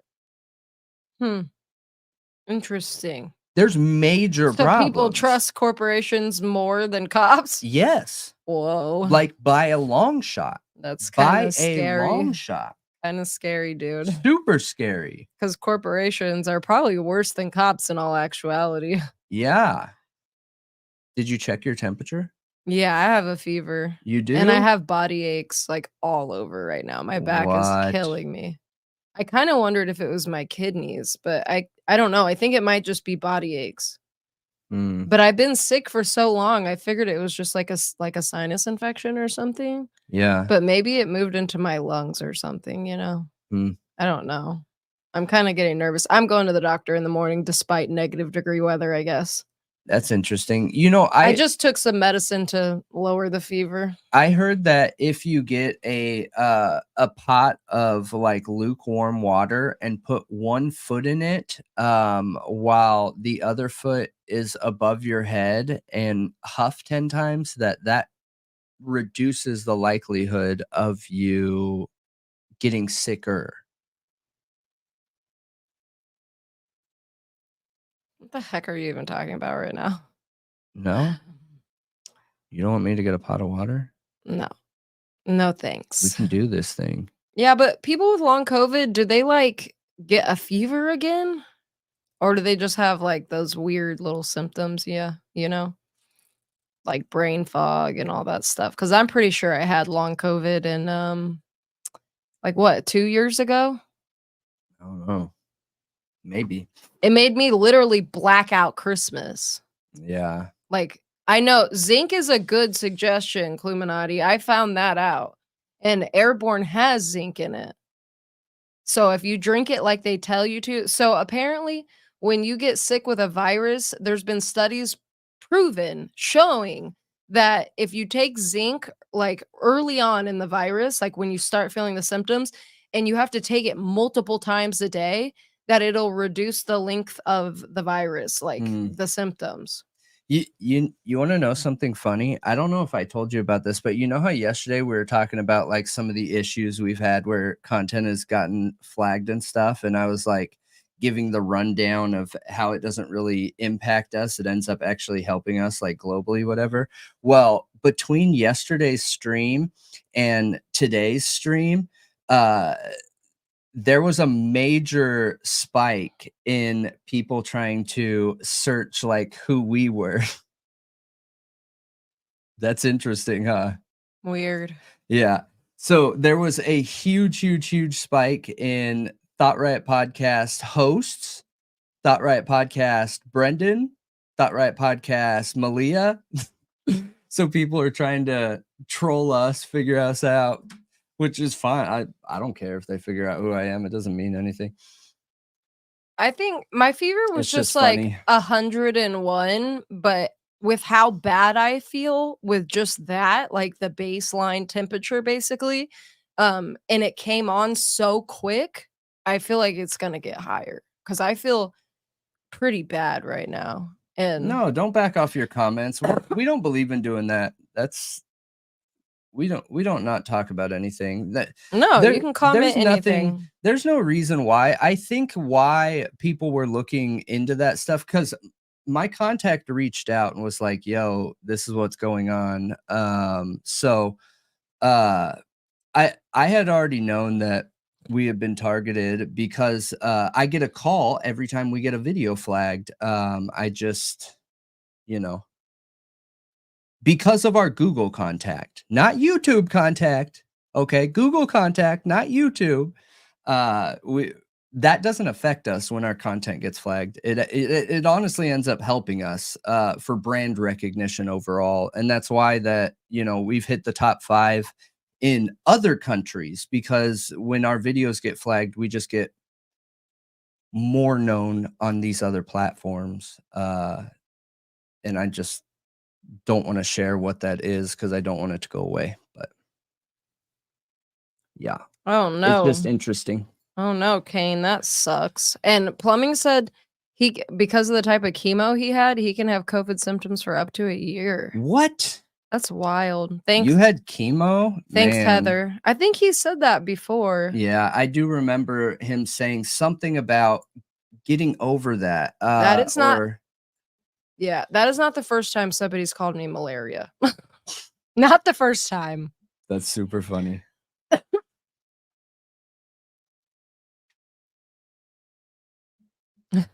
Oh, is your fiance there? That's cool. Hi, fiance. You make Yes. me. You crack me up. Yeah, you guys are super funny. Super, super funny. Reed is totes wrong. Dude, the read technique is scary, you guys. And like the read technique is one of those topics that I've really tried to explain thoroughly so people could understand just how manipulative and messed up it is. And it starts with everything from putting them in the corner furthest away from the door, putting them in a chair that's shorter than the interrogator, putting them in a chair that's locked to the ground so they feel trapped, putting the interrogator in a chair that is raised and on wheels so they can roll freely. So you're already giving them a mental manipulation of they're trapped and nowhere to go. And the only way to get out of there is through the interrogator and investigator. And that is by talking to them. So manipulative, dude. Talk about somebody that has anxiety. And if they start having an elevated anxiety and chemicals within their brain, things are going to start being said that aren't true because the anxiety and stress has taken over. It is so insane. I just don't understand. I don't understand how police officers can feel the calling to be police officers and not want the truth and justice. Like, I don't get it. I don't get it. I didn't know that, Mike Applegate. Hold on, I need to screenshot that comment because I want to look that up. Because I had an autoimmune disorder, but you know what's weird? It disappeared after COVID. Really? Yeah, I mean, What? when every time I had it checked before, I still had it, and then like I got it checked just last year after having COVID, and then what I think was long COVID, and they're like, it's gone. You're in remission, like you don't have anything wrong with you anymore. Whoa. But I don't feel like I don't have anything wrong with me because I do have some weird symptoms still, but So the vid healed you? well, you know, I think because I had Hashimoto's thyroiditis, which is basically an autoimmune disorder of the thyroid, which causes your thyroid not to function as well. And it popped up right after, like, it was like 6 months after taking the Depo birth control shot when I was like 16. And I found a lawsuit where there was people alleging that shot caused them to have that exact autoimmune condition. So maybe it was just like extended time of not having that medication. I don't know. It could be anything. It's really weird. Gosh, I can't find that comment here now. Oh well, I'll look it up later. But so overall, I want to know what you think the major red flags when you're comparing the Baltimore Police Department and Moscow Police Department, ISP, both of those departments or jurisdictions. What do you feel like is similar besides like the plainclothes officers?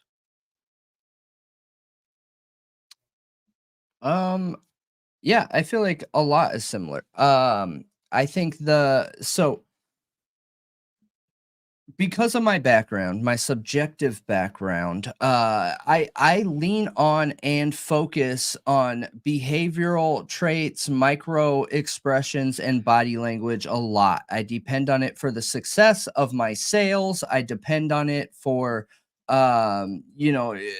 seeking customers. I depend on it for understanding the success of the conversation that I'm having with people. So I depend on those reads a lot. Now, I didn't go to school for it, so I would never call myself an expert, but I've had, a world leading career in my sales metrics using these things. So when I'm using them to look at it from a true crime perspective, I'm seeing a lot of the same kind of traits, a lot the same way that they act, where they're entitled and or above the people, and that makes me concerned. Now, looking at the statistics, when I was reading into the Baltimore PD and seeing that statistically, when the Department of Justice has been involved within the human rights advocacies and creating a decree, because there are so many problems in a city that the feds had to come in and create a decree to fix it, right?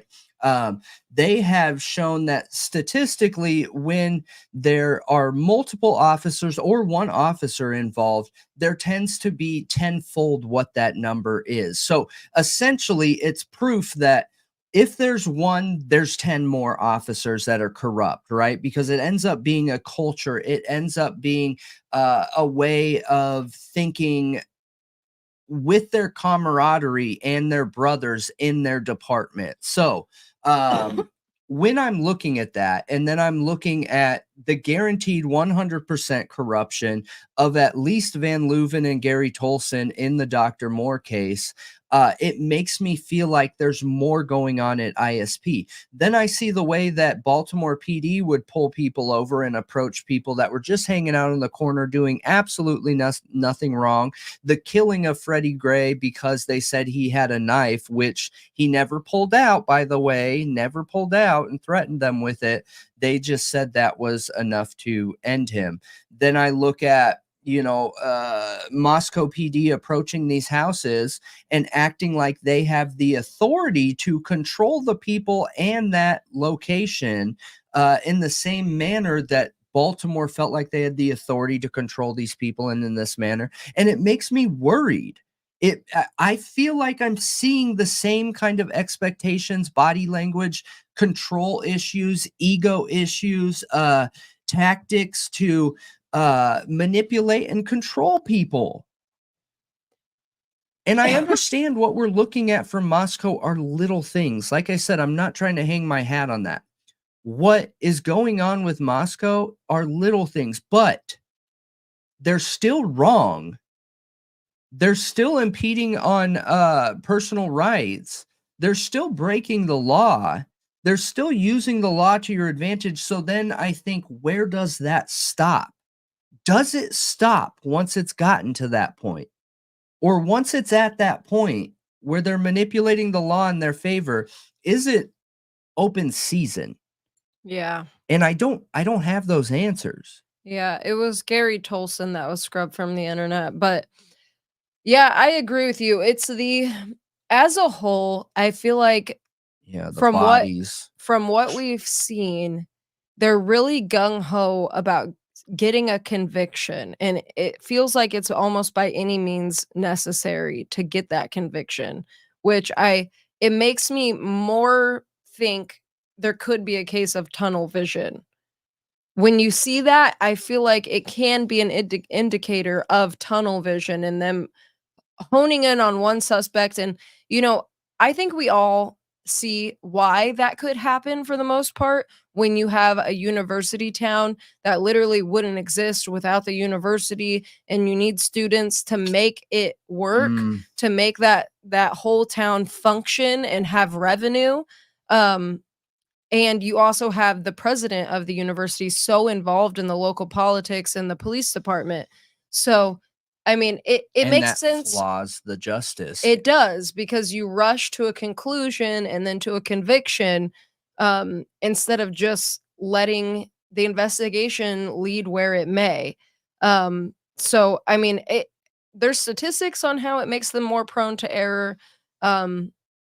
And I think that is my biggest red flag of all, is the character assassination, the lock them up, throw away the key mentality. All of that, since digging more into it, for me, makes me really, really nervous. Right. And do they Because I bite think the that can hand be that feeds? yeah, and I think it can be a sign of corruption. I I agree with you. I'm seeing so many different signs here because again, you know, Scott Green is the hand that feeds, and that's a tainting of the law there. Mm-hmm. Is that the president, which we've talked about this already, that the most powerful man in that area is Scott Green, you guys, because Yeah. that town wouldn't exist without him. That school, he's leading that school locally there. I mean, there's a board of directors. Yes, I'm not saying he owns everything. I'm just saying he has the most power and authority of suggestion in any situation. So when it comes to that, I think that alone could be classified as a systemic corruption, right? Because again, and that's what started it in Baltimore, was the misuse and abuse of policing used to manipulate and control political favor. Mm-hmm. So in Moscow, are we seeing a local use and abuse of law enforcement to manipulate things in the favor of the college and Scott Green? And that takes away from the whole point of being focused on the law Yeah. and safety of the public, right? Mm-hmm. Because it feels like in a lot of these situations, also with the college students, is they're just trying to get them in trouble. Yeah. They're not trying to protect them or look out for them. They're literally trying to get them in trouble. And I did see somebody mention that those 3 kids from the band field, they didn't even pay their tickets, like they got out of them. Well, if that's the case,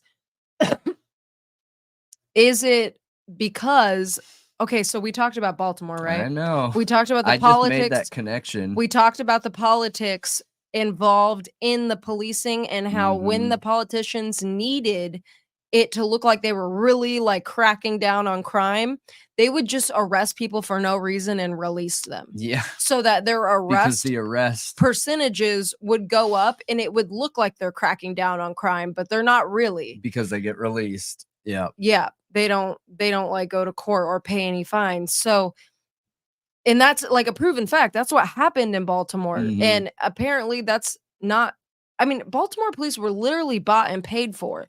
So is Moscow police bought and paid for by the university? I know. And they are, because the university determines what kind of funding the police departments get.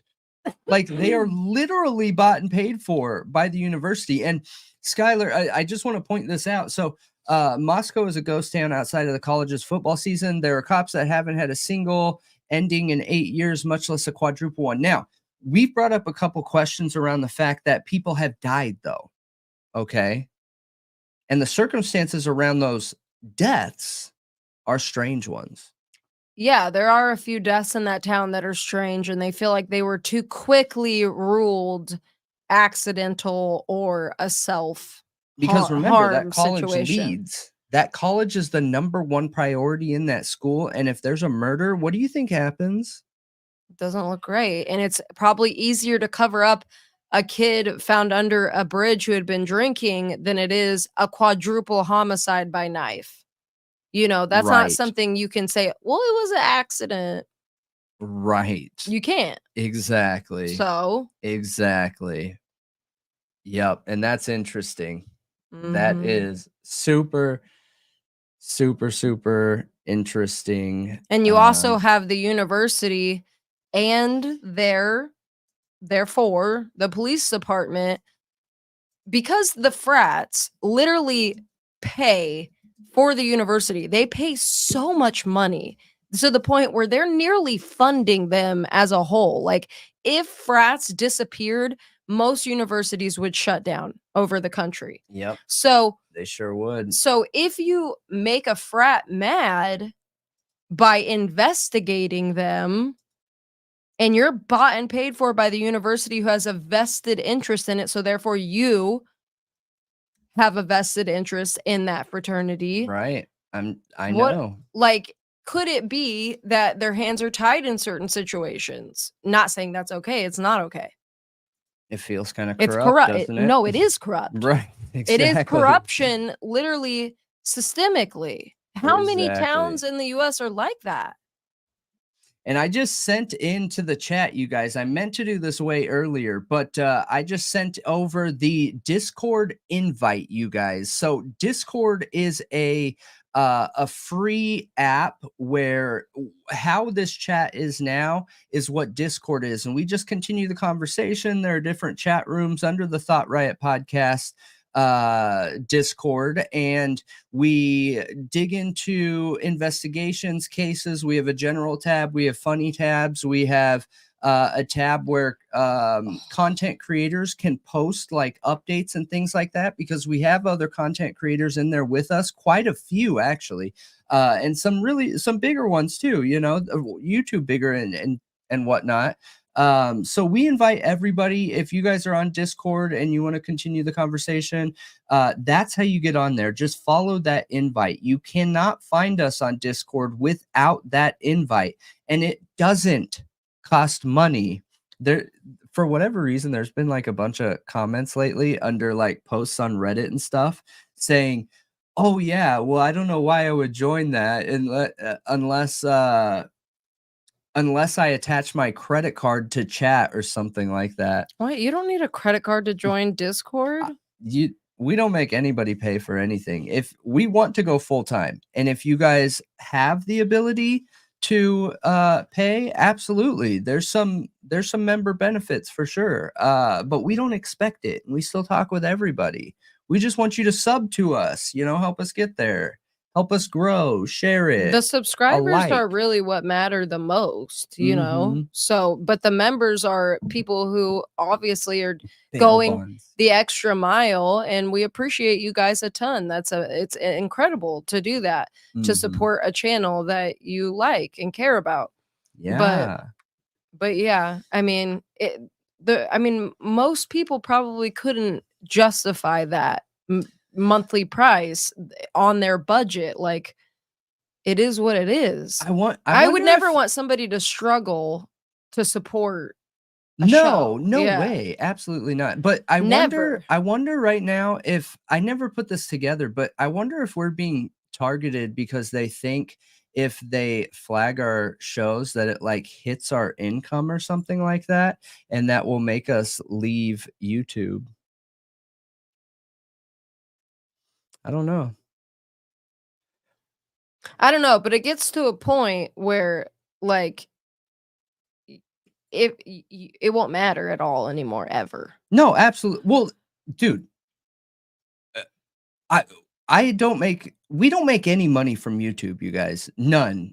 And nothing. It all goes directly back into the podcast. Like, yes, we make money from there, but we don't need that money. Like, it's No. not dependent on. No, we all have our own jobs, so we put the money that Yeah. we gain from YouTube back into the show, which Yep. hence the new set Yep. that's going to be coming soon. Yep. Yeah. Actually, we spend quite a bit more than we We have coming do. to YouTube. We Like, do spend more than 10 we have grand coming more. in. But anyways, I don't know. That just made me wonder if that's an approach that people take, that maybe some content creators like really depend on their income or whatever. And I don't know. I just don't. People mass report. People just mass report. It is what it is. Yeah. Well, ours isn't a guess. No, it's not. We have some unfair contacts that are not fair to everybody, but you know, I've sold directly to Google. I have worked with almost every major corporation in the US. So, but it's okay. It gets to a point where it doesn't matter. You know, the same thing happened to the lawyer, you know. People were like all worried about him. I don't know. Maybe it's just like human nature or something like that. It doesn't Yeah, really matter. that's not what we're talking about though. You're right. The algorithm is weird like Mhm, that. it is. It's something different than that.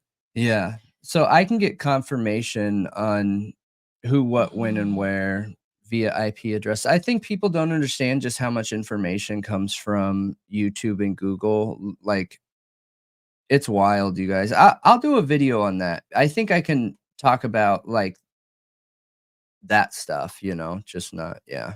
But anyways, if you want to join Discord, make sure that you use that invite. And Discord's fun, man. I like it. I'm not always in there because of the editing and everything like that.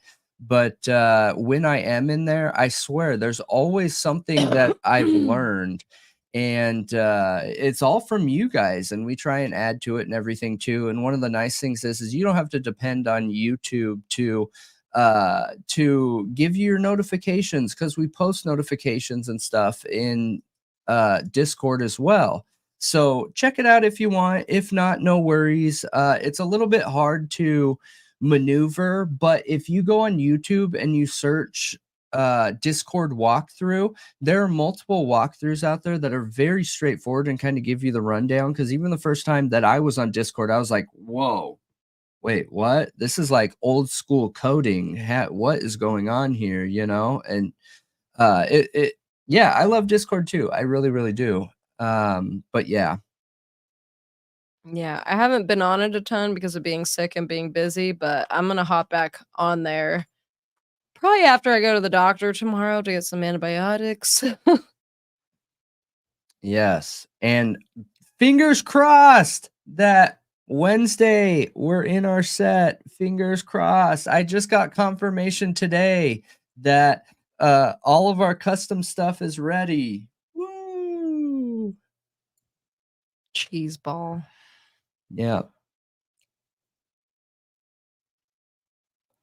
Oh no. The Cowboys lost. Sorry, Yeah, that Mikey. sucks. Very, very sorry.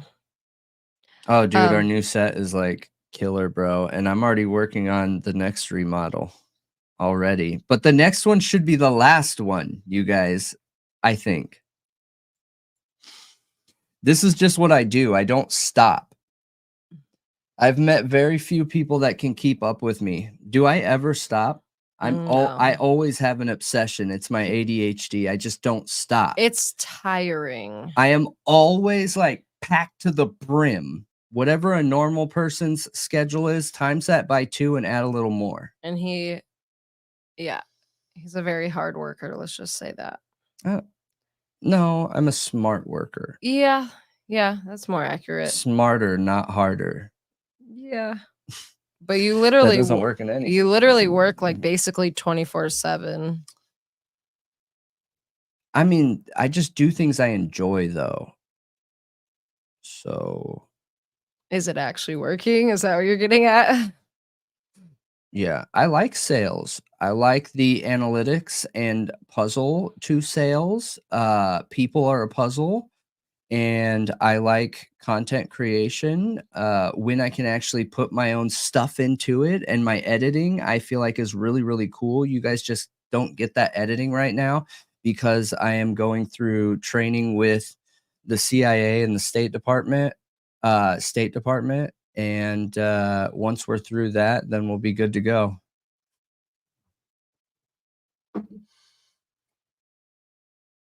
But anyways, make sure you check us out on Discord. And cheese ball. Yeah, I didn't mean to say CIA. I meant to say State Department. But anyways, make sure you check out our podcast on all the podcast platforms. This one's Apple right here, and we are Thought Riot, the true crime and criminal culture podcast. You are Thought Riot, really. Thought Riot is the viewers, okay? Not us. We just present the viewers' opinions, and it's pretty awesome. Now, you can also find this show, which is the True Crime Talk Show, the one and only. One and only. There isn't another one out there. And it's presented by Thought Riot Podcast. So check us out when you have a minute. We're literally on every podcast platform around the world. And the 4 different countries that we were in the top 5 in over the last few months, they were on podcast platforms that were like substitutes of these main podcast platforms, which was really cool, but they have a different name, so it makes it harder to track the overall views, but still really cool, and we appreciate it. So whenever you have a moment, check it out. We are on all the social medias. Literally everything is /Thought Riot Podcast. And everything except for Twitter, aka X, aka /Thought Riot Pod, POD, Thought Riot Pod. So check us out on there. And Malia's not feeling very good. We will be back on Wednesday and 9 p.m. to 11 p.m. Central Time or later. it's like -20 wind chill outside, Yeah. and I gotta go out there in shorts. I literally think if I walk outside right now, I might die. Yeah, I don't like I'm not a beard guy, but I decided to just commit to let it go. And every time I go outside right now, because I think I breathe hard, I get frozen stuff on my beard. I don't like it. Ew. Yeah. It reminds me of like boogers, but it's not. What is it then? Breath. Oh, it's just your breath. It's breath Freezing. on my beard. Gross. It's weird. So is your beard just filled with breath all the time? You just don't realize it till it gets frozen? Mm, It's kind of nasty. I knew I don't didn't know. like beards. I don't know. But Wait till you shave it. You're going to be so cold, right? I think I'm going Thank you, power guys. stash again. Thank you guys for the well wishes. I appreciate it. Power stash or mustache? What do you think? He does look like a bum right now. He looks like a straight up bum. Or do I just let it all grow really long, like go for the Jesus look, and then shave everything with a no clip? No one's ever told me that I remind them of Kelly McDonald. I'm not sure who that is, so I'm looking her up.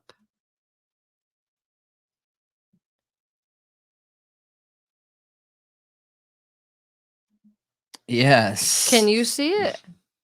What? Do I look like Kelly McDonald? Yeah. What movies is she in? Train Spotting? Oh gosh. Oh gosh. We've just known each other for a long time. A long, long time. She's cute.